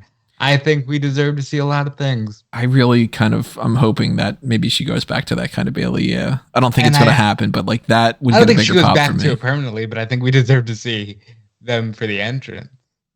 And I think she deserves to win this championship. I dare say for me personally, not saying this is how the majority thinks. If she loses, that's as fucked up as Cody losing. This woman deserves. She carried the company through the pandemic. They shat on her and gave her a talking segment with the Bellas for 37. She missed 38 due to injury. And then, I think she deserves a big win. What did she do last year? She was in the 6-woman tag against Becky and Trish. Leah and Trish, yeah. Oh, yeah. Which is a cool moment, but this is better. And I hope Iyo has the best possible match she can have. Yeah, they really fucked this feud up. Yep. Really, really bad. Really, really badly. Because like it started off like the SmackDown after the Royal Rumble, and it was already like to me like a bigger deal than pretty much anything that was going into it. Thought, okay, they've really heated this up really quickly, but they just got worse and worse and worse throughout the entire thing. Like the fact that they weren't involved in any of the press conferences leading into it. They had no involvement in Elimination Chamber. They've been stuck to mainly like backstage segments. They did the Dakota Kai thing, but I think they like blew that off too quickly of her just siding with Damage Control immediately. I think they could have dragged it out a little bit longer to wait until like close to the final moment for her to get focused on it. They've kind of pivoted towards, even in her own feud, they've focused more on the Jade Cargill aspect of her battling the other side of Damage Control than the actual title match itself. And yeah, as I say, I think it's just taken away a lot of the steam and energy going into this one. It's another like small thing that just doesn't get brought up. But like I've seen some people mention it, but the fact that when Cody gets announced for any kind of segment or match that he's involved in, he's always announced as the winner of the Men's Royal Rumble from 2024. Bayley never gets introduced as the winner of the Royal Rumble. So I think that they pretty much just like said, okay, you're a mid-card feud. It doesn't matter, even though I'll say it should be treated on the same level as Roman and Cody or anything that they've been doing, but it should be treated as like the biggest women's match on the show at the very least of WrestleMania, and it feels like the third biggest women's match on the show because you put Jade Cargill in one of the matches and made that much more interesting immediately instead of this one. So I hope they do go out there and have an absolutely great match and try and steal the show as much as they possibly can. I have reservations about that because I think that Bayley, ever since her injury, has lost a step in the ring. I just don't think she's as quick or as dynamic as she used to be. Iyo can definitely hold up her end of the bargain. We know how good she can be. I'm sure they'll have like a really cleverly put together match to be part of it, and he'll have the feel good moment of Bayley winning the title and getting to celebrate it. So yeah, I'm sure overall it'll be an enjoyable thing, but it feels like it should have been much more than what it is going into it. But yeah, Bayley's going to win the title. It's a shame that it's not better suited for like being really like, oh man, this is one of the headlining matches. But you know, we said this a few weeks ago with the whole like, why is Bianca on the press conference thing and Bayley isn't and Iyo isn't? Oh, that's very telling that they just don't really care. And it's a shame for them because they do deserve to get some better treatment there. They are the title match that should be at least the equivalent of the Rhea and Becky one, but it's also got the Royal Rumble attached to it, so it should be higher up than that, and it just isn't. So I think that this is getting one of those spots of the show where it's kind of being sacrificed. Maybe a little bit of a commercial break-esque feel to it. And yeah, that's not the best case scenario, but I think Bayley's winning that belt and she's like, what are you going to complain about after that? You know, I don't think she's going to have a particularly long title reign either too. I'll say that. She already had her, what was it, like a 500-day plus reign? Yeah, she was champion for a long while for, you know, at least when you get like, if you get a chance to be a champion, that's already like a huge accomplishment. If you get a chance to have a championship for a long time, that's like, are you really going to get a second chance? Not as much likely, especially in Bayley's situation. But, you know, Io's held it for quite a while too, so it's not like she's just losing it super fast or anything either. She's had a good enough run, and Bayley winning it now, she'll hold that until, I don't know, maybe by SummerSlam. We'll see. Philadelphia Street Fight, it's also on the card. 6-man tag team match, the Pride against the Final Testament. They don't want to refer to them as the Pride and Final Testament, though, which is kind of strange. They just they refer to them as the Final Testament. They won't refer to them as the Pride. They refuse. Well, even on the graphics and stuff, I just keep seeing Bobby Lashley and the Street Profits against Karrion Kross and AOP. Because they just like the singles names and stuff. Without saying, you know, Montez Ford, Angelo Dawkins, Akam, and Rezar. Naturally, B-Fab and Scarlett are going to get involved, but since neither of them are really, you know, wrestlers in much of a sense, it's a smart play to not have it be like a mixed tag or anything, because they can just have a little bit of a brawl at one point in the match and then that's fine. But I want these two teams to beat the living tar out of each other. I want this to be something that takes that Chicago Street Fight from WrestleMania 13 and throws that into the dumpster. Not the dumpster match. That's a different match. And I want to come out of this thinking it doesn't matter who wins. But I think the Pride's going to just win, and it's just going to be like, all right, they've gotten attacked. They've been more on the losing side than the Final Testament. So let's just give the baby faces a win there. Then that's it. I wouldn't be opposed to Final Testament winning though. I love that you said I hope this takes WrestleMania 13's Chicago Street Fight and throws it in the trash. Well, for one thing, that match was built as like a main event of the show. This is not. Yeah, that was like the third highest match, I think. Yeah, it was that and the other two matches that everybody knows. I would love for this match to rule, because otherwise I wish that the Profits would have just been in the ladder match. But they should have a lot of fun here. I continue to say the Final Testament is a team that I feel like in a different era would matter, but they just don't here. And I'd like them to, and I think even though a win here would help them, this is a pretty safe bet to put baby faces over and just give the crowd a good moment. I mean, I don't even know what this is doing on the show. Okay, it's a Philadelphia street fight, so it's no rules. No, but what is this doing? Why is this? I know what you mean. Why is this not on the SmackDown beforehand? Why isn't the Andre the Giant Battle Royal on the show instead? Like this is just crap. And it's like I think that like you got the Pride side is good. You got some good names there. They're doing stuff, but then it's just the Final Testament have got absolutely nothing going for them. I don't think Aka and Razor have been particularly impressive since coming back, and Karrion Kross has always been a colossal disappointment since he came up to the main roster the first time round.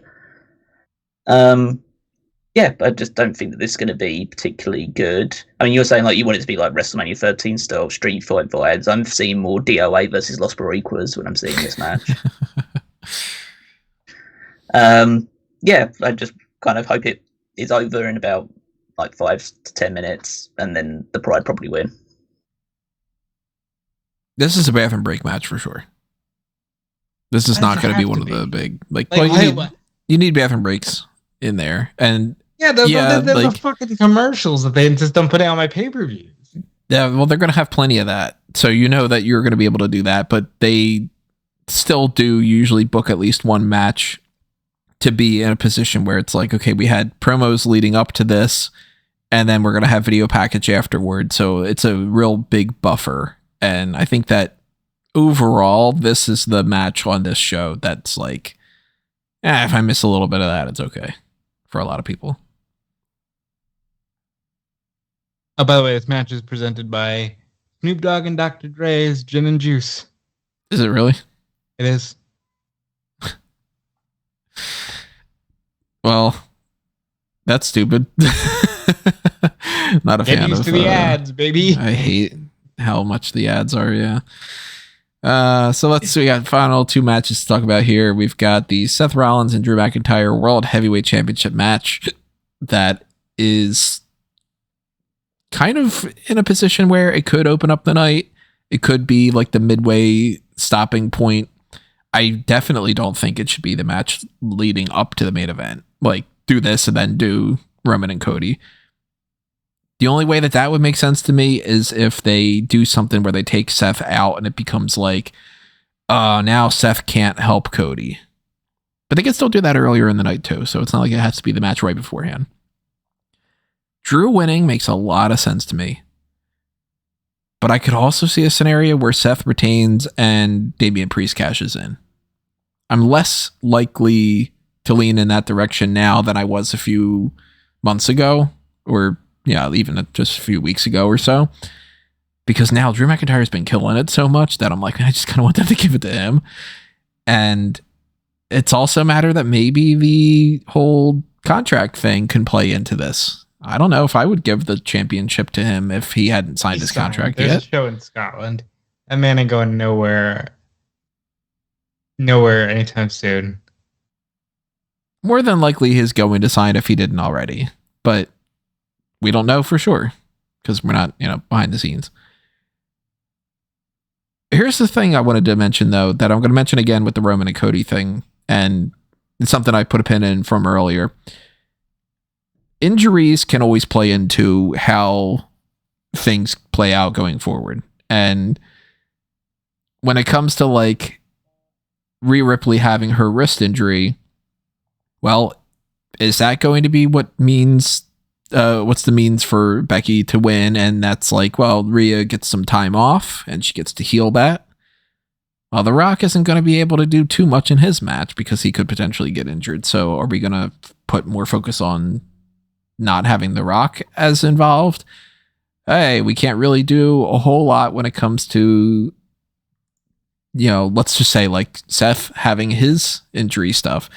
Who knows how much he really is cleared? It seems like he's pretty cleared, but maybe he's just gutting through it, and maybe he wants to take some time off after Mania, and maybe that's exactly the reason why Drew McIntyre or Damian Priest would win. No matter what the case scenario is, I don't think Seth is walking out of this as champion. If it's Drew or it's Damian, the only way I could see him retaining is if they want to do a cash-in on Raw, but I just can't see that happening compared to the other two options. They tend to shy away from the cash-ins at Mania, though, except for Seth doing it to get them out of the jam where everybody's going to boo Roman. Yeah, I don't think that the Damian Priest cash-in is happening. I think this is going to be Drew McIntyre wins, and I could see him winning through even some bloodline interference to just be like, hey, they're still feuding with Seth and we're going to screw you over. And it's another point towards the, wow, bloodline interference. They, you know, with the Jimmy and Jey thing, like I said, I want Jimmy to win that. The Cody Rhodes taking the pin from the tag match type thing and whatever. Seth takes the pin here.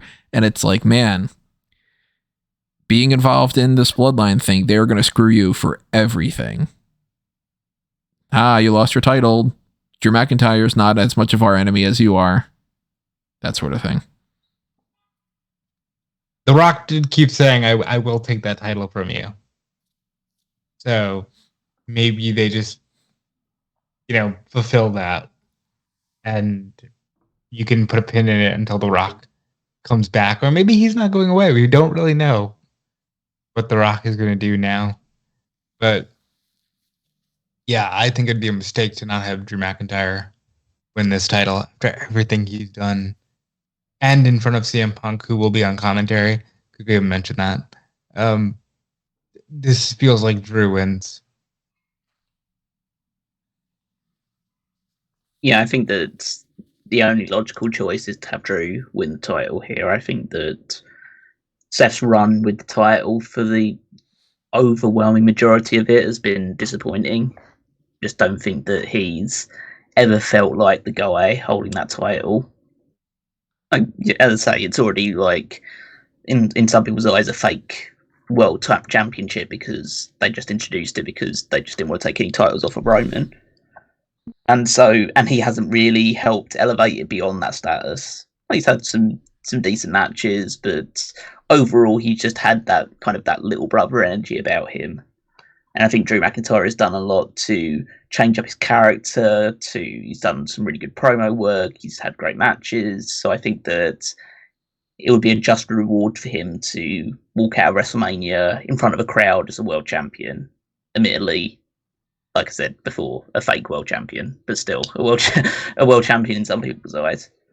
And yeah, I mean, again, I said on the last episode of Hot Tags that Seth Rollins is the third most interesting guy in his own world title match because CM Punk will be on commentary and probably, I mean, CM Punk has already done enough this week to make himself like the big news story of the entire week, and now he's gonna take more shine off of this match by being on commentary for it.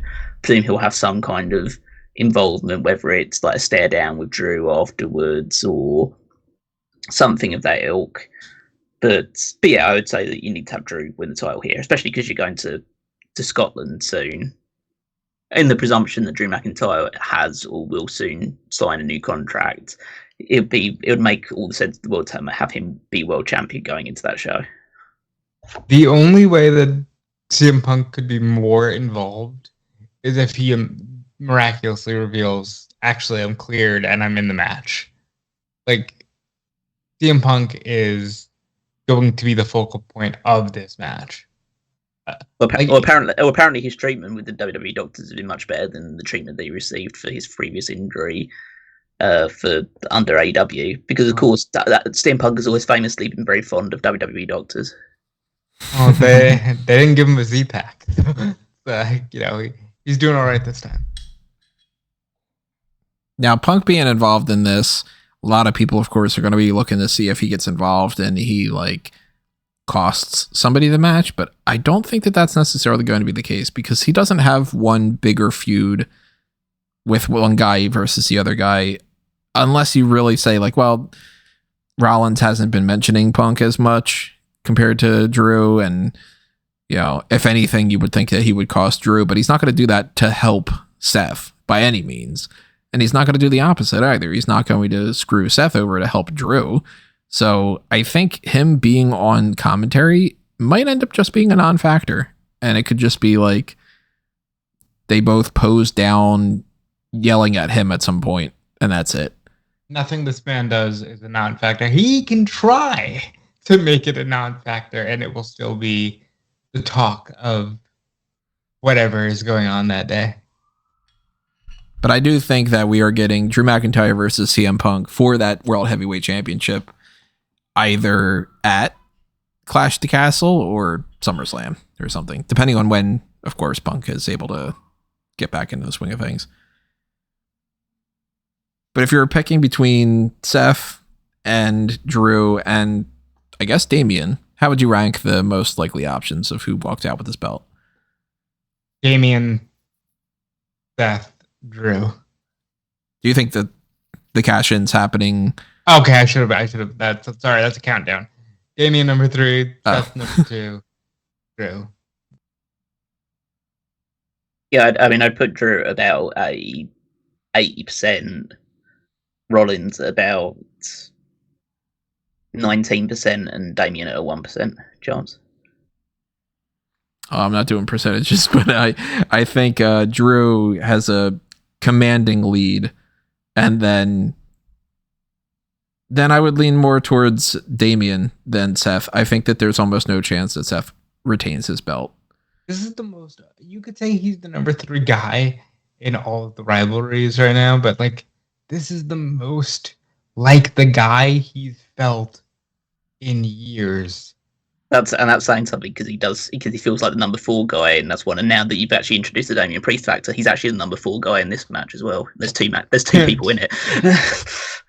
So, I'd say I think this has been, for me, and as harsh as it may sound, this is the full confirmation for me that Seth Rollins has never and will never be the guy. That's rough, but I get where you're coming from. It's kind of hard to disagree with. He said he won't be the man either. No, not by any means. So he most likely is dropping that belt, and then we get to our main event of night 2, the undisputed WWE Universal Heavyweight Championship match, the most likely Bloodline Rules match, Roman Reigns against Cody Rhodes. I want fucking Avengers Endgame. I want the portals. I want people popping up on Cody's left. And the production's gotten way better since Lee Fitting has taken over, but I think you're asking for a bit much. Nothing in cinema has hit as hard as that. As this build up to this big grandiose thing with Avengers for me. And I still maintain I think that Cody should have won last year at WrestleMania, but if they finally fucking do it here, then there will at least be a part of me that says, okay, I get why they thought they could stretch it out for a year. It just sucks that they stretched it out the way that they did. Because I'm still not going to be like, wow, that was 100% the right call, and man, the build up over the past year was great, because it wasn't. Cody just decided to fight Dom instead of getting into the Money in the Bank and stuff, and they were really just lackluster the way that they approached that. But it'll all have been worth it if they just fucking give the belt to Cody Rhodes here, and I do not want anything else. I don't care what stupid twisty bullshit people put out there. I don't want Seth turning on Cody. It doesn't fucking mean anything. And I don't want he could win the World Heavyweight Championship and then I could do that and it could be a big thing. No, I don't want that. It doesn't even make any sense either. I don't want Damian Priest cashing in and beating Cody or stealing the victory or anything crazy. I don't want The Rock turning on Roman and Roman still being champion so that we get like, hey, Roman won the title, but then he got a rock bottom afterward. And next year at WrestleMania, it's going to be The Rock versus Roman Reigns. Isn't that interesting? No, I just want Cody to win the belt. I want Jey to come out and offset Jimmy after Jimmy cheated to win. I want Solo to get offset by somebody like, maybe Seth Rollins does that, and maybe they do have some kind of a plan to have like Stone Cold or John Cena offset The Rock. Maybe it's Triple H even, if he can kind of scrap up a little bit there, because they did have that, little stare down at the kickoff thing. But I think you need to just put the belt on Cody. They have done way too much that's like edging this. It's a good way of putting it out there. I don't want Cody to just go, third time's the charm. I'm not going to be invested. And yet there's still a good part of me that goes, they're not going to fucking give it to Cody. There's a good part of me for the first time in a year that's like, yeah, but the Roman thing's hot. It is.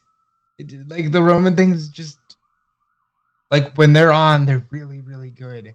And that's why I maintain that it's always been so disappointing that the run has been what it is.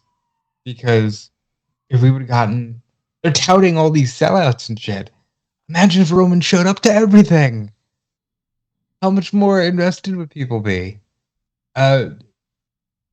It's also weird because the focal point is not the fact that this man's been champion for 1,300 days. It's very much on The Rock, which is kind of annoying, but also maybe that's the perfect reason to have him lose. Because people aren't as focused on just the Roman of it all.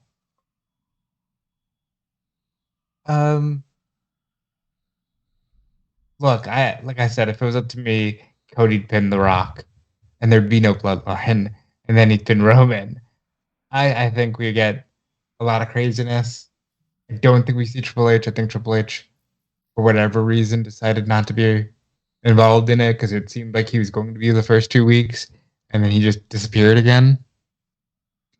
I would like to see Triple H come out, smirk at The Rock, and then the glass shatters, and then Austin chases The Rock out of the arena, and Cody, is eventually the torch is passed by Cena and Austin, and it would be a really cool moment.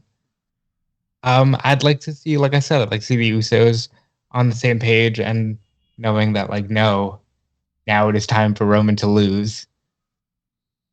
There's a lot of things I'd like to see, but I definitely think Cody wins.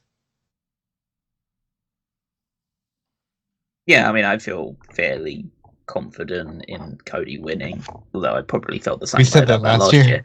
Yeah, but it's been a year afterwards, and I'll still say that I feel confident because I felt confident then. I feel confident now. It's just that it's just up to them to make the right decision. Because this is more obvious than it even was last year, which is that Cody should be the guy, should be the world champion. Because how do you end it otherwise? The only way you can realistically end this with Roman winning is Cody shaking his hand afterward.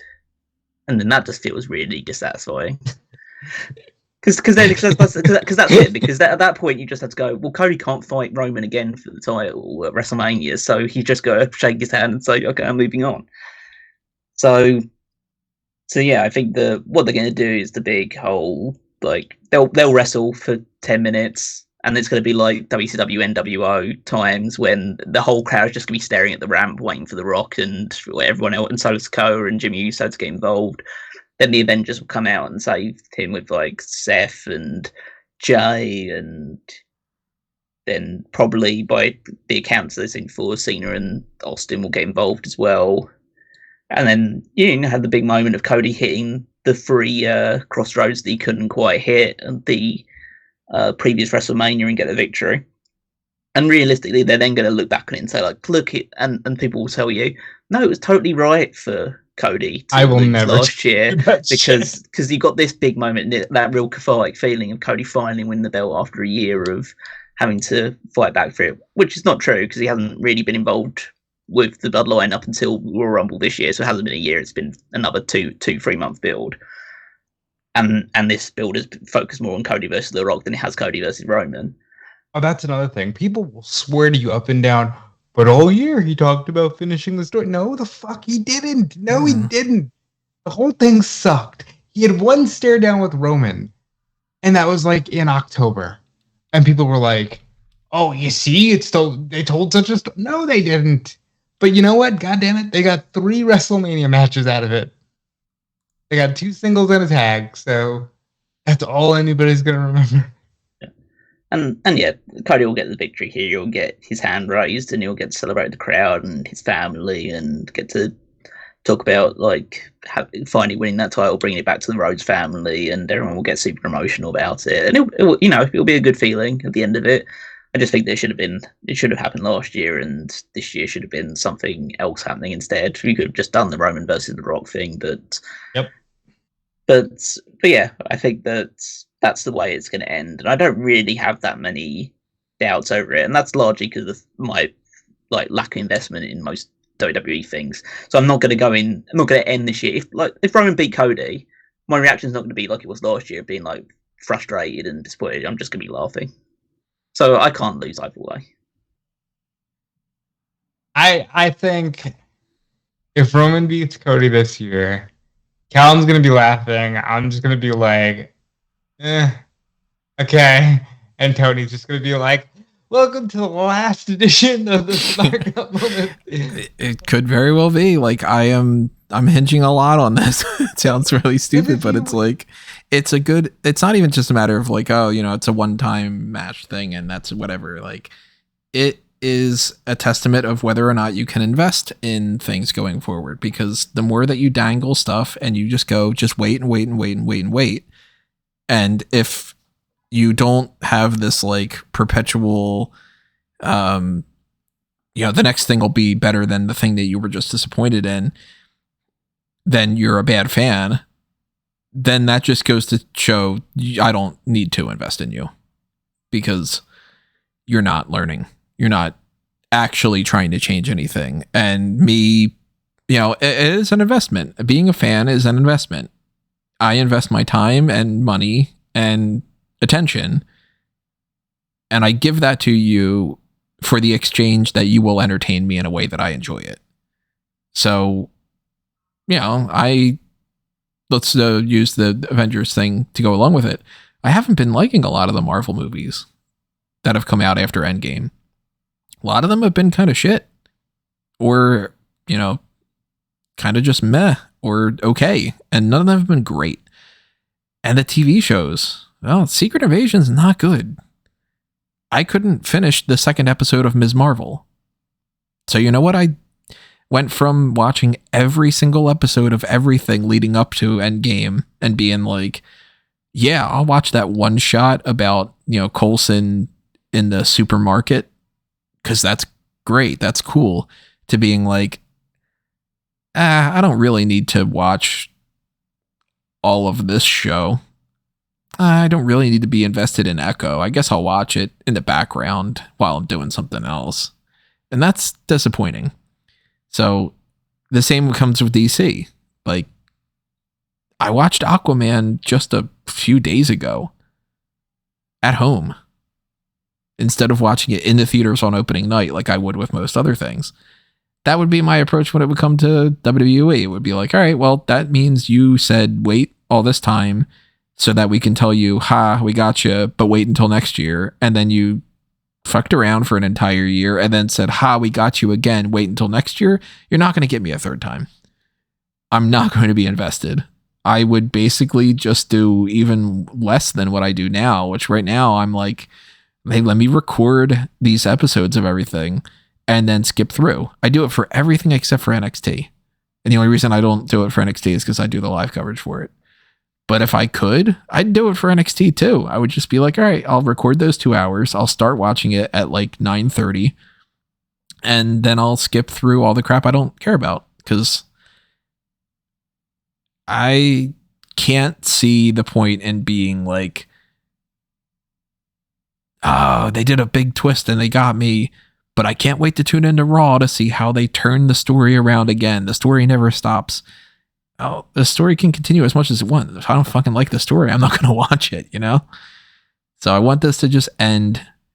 I want some finality to it. I want Cody to win. Whether they have the whole Avengers Endgame portal thing and they do as much of the crazy nonsense as I'm kind of hoping, because I'm like, man, I want to see like Solo and Jimmy are getting attacked by, you know, Seth and Jey, and they try to run away, and who's blocking them in the ramp? It's Sami and Kevin.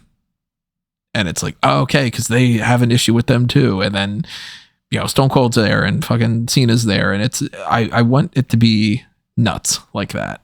Realistically, but even if it isn't, if it's just Cody just wins, I'll still be happy. If anything happens other than Cody winning, I'm going to be disappointed though. And I like I said, I don't think Cody's losing. I just think that if he does, for whatever reason, my reaction will be a lot less visceral than last year's. It will just be very much like, okay, it's the Roman Reigns story. That's it. And we're moving on. You know?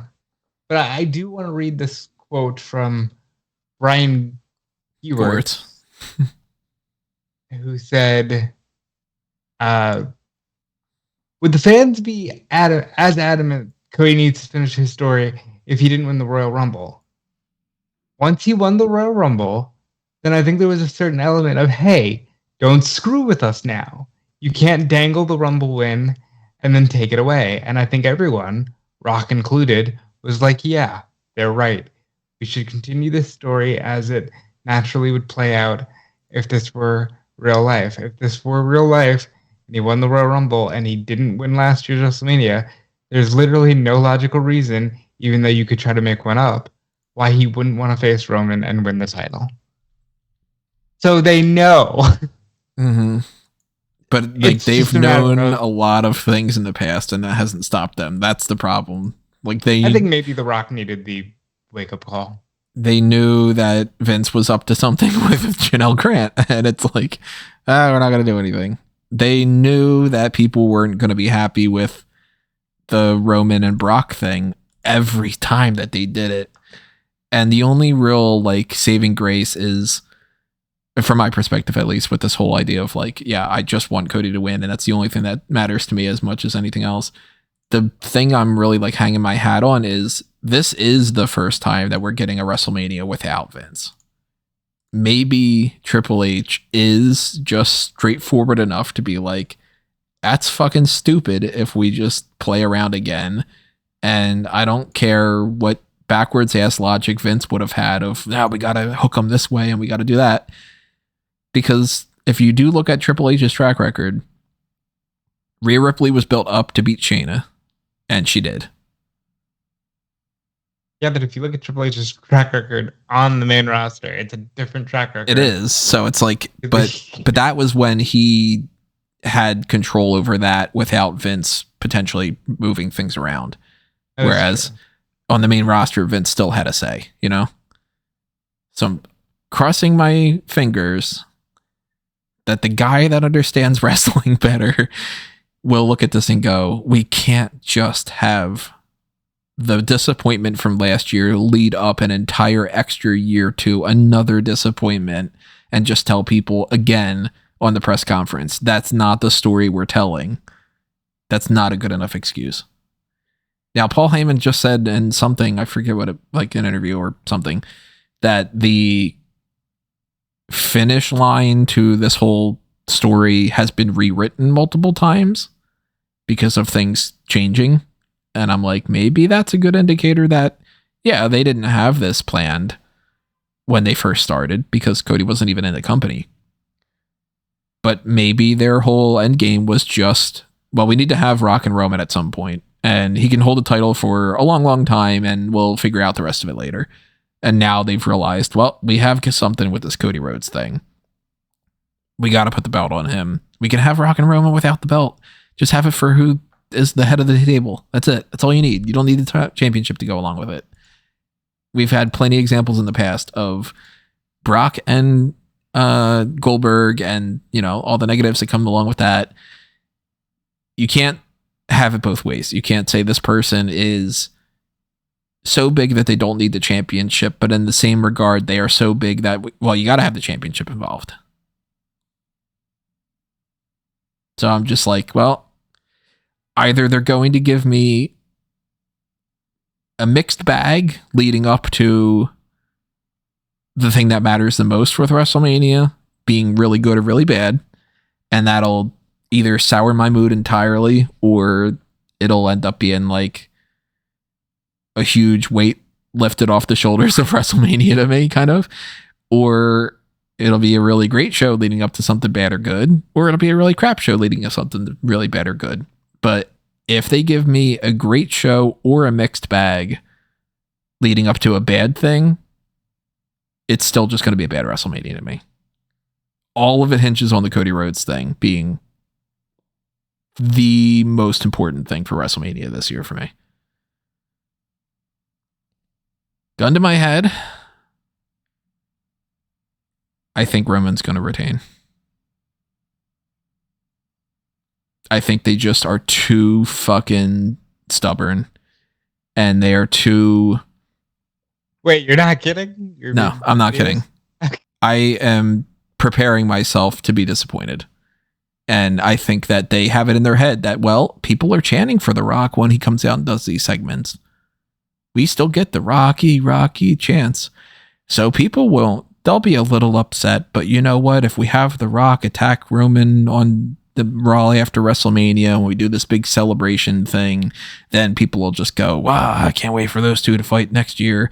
And then Roman can beat Hulk Hogan's record because we'll just keep it throughout the whole rest of the year.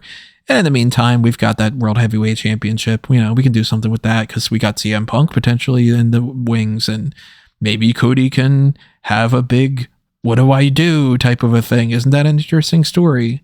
I think they are so far like heads up their asses about the Rock and Roman thing that they are just not going to switch the game up. It's just, well, we'll keep it on Roman however long we need until we can do that. So I'm going Roman retains. I'm trying to think if we were on the air the last time Callum had mentioned that part of the issue here is that you're less and less of a wrestling fan every time we do these podcasts. But yeah, that pitch was kind of sad, man. Like, yeah, I don't know. I think Cody's winning. Yeah, I think that's just your brain preparing you for the worst outcome. Yeah, I don't think you actually believe that prediction. I just think that you're trying to convince yourself that that's the thing, so you don't feel as bad if it happens. I thought it was so set in stone that Cody was winning last year. Yeah, no, but I think that if you're honest with yourself, you believe that Cody's going to win.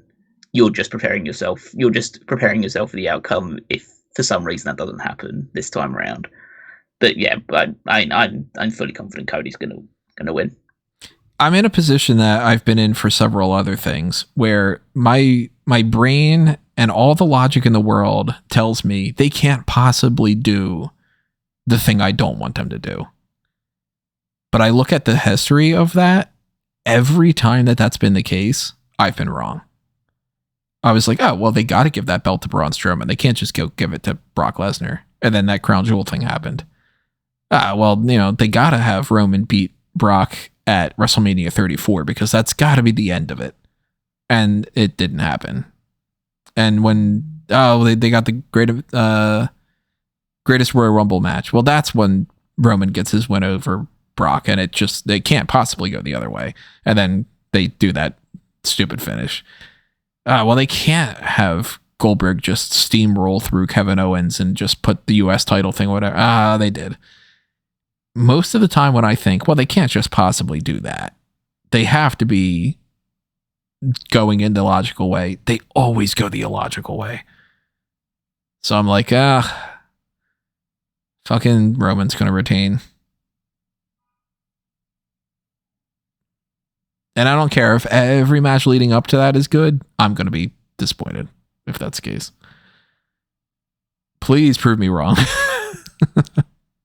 I don't want to be doing the post show annoyed and then watching wrestling after that.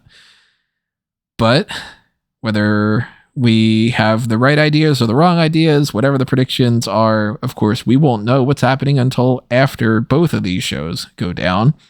Even when we get to night 1, we're not going to know what night 2 is all about. Look at our differences last year when it came to super, super happy about night 1. And then night 2 was like, man, that was a botch and a botch and a botch and a botch. And, along the way, over the course of these next few days, as I said before, if anything changes, we will update everybody on the hot tags. We've got the NXT Stand and Deliver Pay-Per-Viewpoint predictions coming up next. We'll probably handle that after NXT tonight. So by the time you're listening to this a little bit later on, who knows, when you wake up tomorrow, you might end up being there. Keep in mind all the things I mentioned before about the Funko Pop contest. Rocky My Via Funko Pop on the line. Smark Madness tournament. All the Smark Play stuff. Make sure you are checking out the Darkcast tier in particular over there. Make sure you're checking out fanboysanonymous.com for everything over on the Blue brand. Check out that Discord server, of course. Check out everything on the Linktree. amangotree.com is where you can find the links to everything, whether it is Smart Out Moment or Fanboys Anonymous or just outside of the mix. I am at Tony Mango all over the place, so you can find me on most things through that. But if you're following me, you should follow Robin Callum too. Yep, you can follow me everywhere at Dude Felice. You can check out the busy work we're doing over at Fightful.com with plenty of boots on the ground at WrestleMania, at Ring of Honor, Supercard of Honor, at the Hall of Fame, at every indie show that's happening.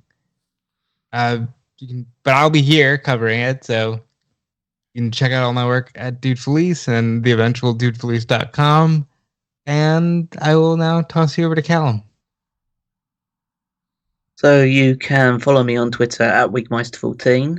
You can check out the Power Rankings every week over on smartcamo.com, where I'll be ranking the WWE superstars based on their previous week's performances, and this will be the last one of the, 2023-2024 year, which wraps up at WrestleMania. So a whole new year of the Power Rankings will kick off from there. So we'll see who ends this year top of the tree of the Power Rankings and who was the most prominently at number 1, who got the most featured on the list in general, and be able to find all that information out on Saturday's edition of it before WrestleMania and Stand and Deliver and all that other stuff happens.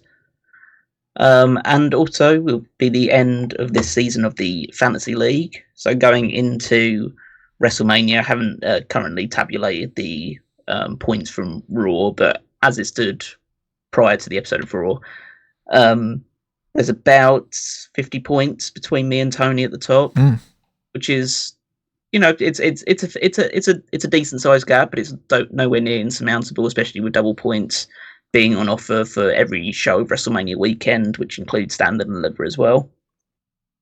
So we'll just see if he does manage to claw back and take the victory in the last instance, or whether I'll be able to hold on to my position and be the winner for this year. And then, of course, the predictions contest, our final predictions, will determine the draft order for next year's Fantasy League. Already have a few ideas bubbling about how we're going to switch it up a little bit this year as compared to how we approached it this past year and in years before, because I always do like to mix it up, the approach, every now and again. So make sure you follow that along either at www.fantasyleague.com, or you can find it through the navigation on smartcamo.com. I'll say this. I would much rather you win the Fantasy League because you have Cody Rhodes than you win the main event of WrestleMania. WrestleMania than for me to be like, got you on that one, and I win the fantasy league because you lost those points. I'll sacrifice the fantasy league for the story. I mean, the benefit is I also have Roman Reigns in my team as well, so I can't really lose either way in that regard. Oh, you do. That's right. Yeah, shit. I also have both Rhea Ripley and Becky Lynch, so I'm pretty. To be fair, I'm gonna get decent points one way or another. You got AJ Styles, you got Sami Zayn, you got Naomi and Jade Cargill. You're gonna get a win for Obafemi. You're a cheater. Okay, so the Callum won this season. You're gonna get a win for Trick Williams. It seems you could get a win with Dominic. You're going to get the Naomi and the Jade one. Yeah. So a good amount of your people are going to win versus I've got maybe Gunther, Bianca, maybe Kevin Owens, Grayson Waller, Austin Theory, you know. Yeah. So there's quite a lot to consider. And I also probably will end up swapping one prior to the hot tags when we record that to let you know which person I decided to put on that's on this either standard deliver or WrestleMania card that I wasn't aware of. Because funny enough, I think there's still one member of the Pride that's available if I decide to go that route, because Angelo Dawkins has never been drafted. And there's some other options as well. I could go with something like, I don't know, Scarlett just to get appearance points. Maybe Karrion Kross if you're better off than Raquel, at least. Yeah, exactly. Raquel probably, unfortunately, will have to drop out at the end of this one, and then I'll find someone else to throw in there. All right, everybody. Well, that is the breakdown of WrestleMania XL for the preview side of it. We've got NXT Stand & Deliver coming up next, as I mentioned before. Later on this week, the hot tags, and then just, we're basically live like the entire time. So it becomes the NXT Stand & Deliver stuff and then WrestleMania stuff all throughout the weekend. If you don't know what we got in store, it's pretty simple. Just pretty much stay tuned to smarkmm.com and you'll see. But if you do need some more clarification than that, let me know in the comments below. I'll try to give everybody like a schedule or something. But stay tuned to Smart Guy Moment. Stay tuned to the Discord. Stay tuned to everything on this YouTube channel and elsewhere, Spotify, if you're on Apple Podcasts, whatever it might be, and leave those comments below. Tell us what you think. But for now, adios. This has been another Smart Guy Moment, and we're being counted out.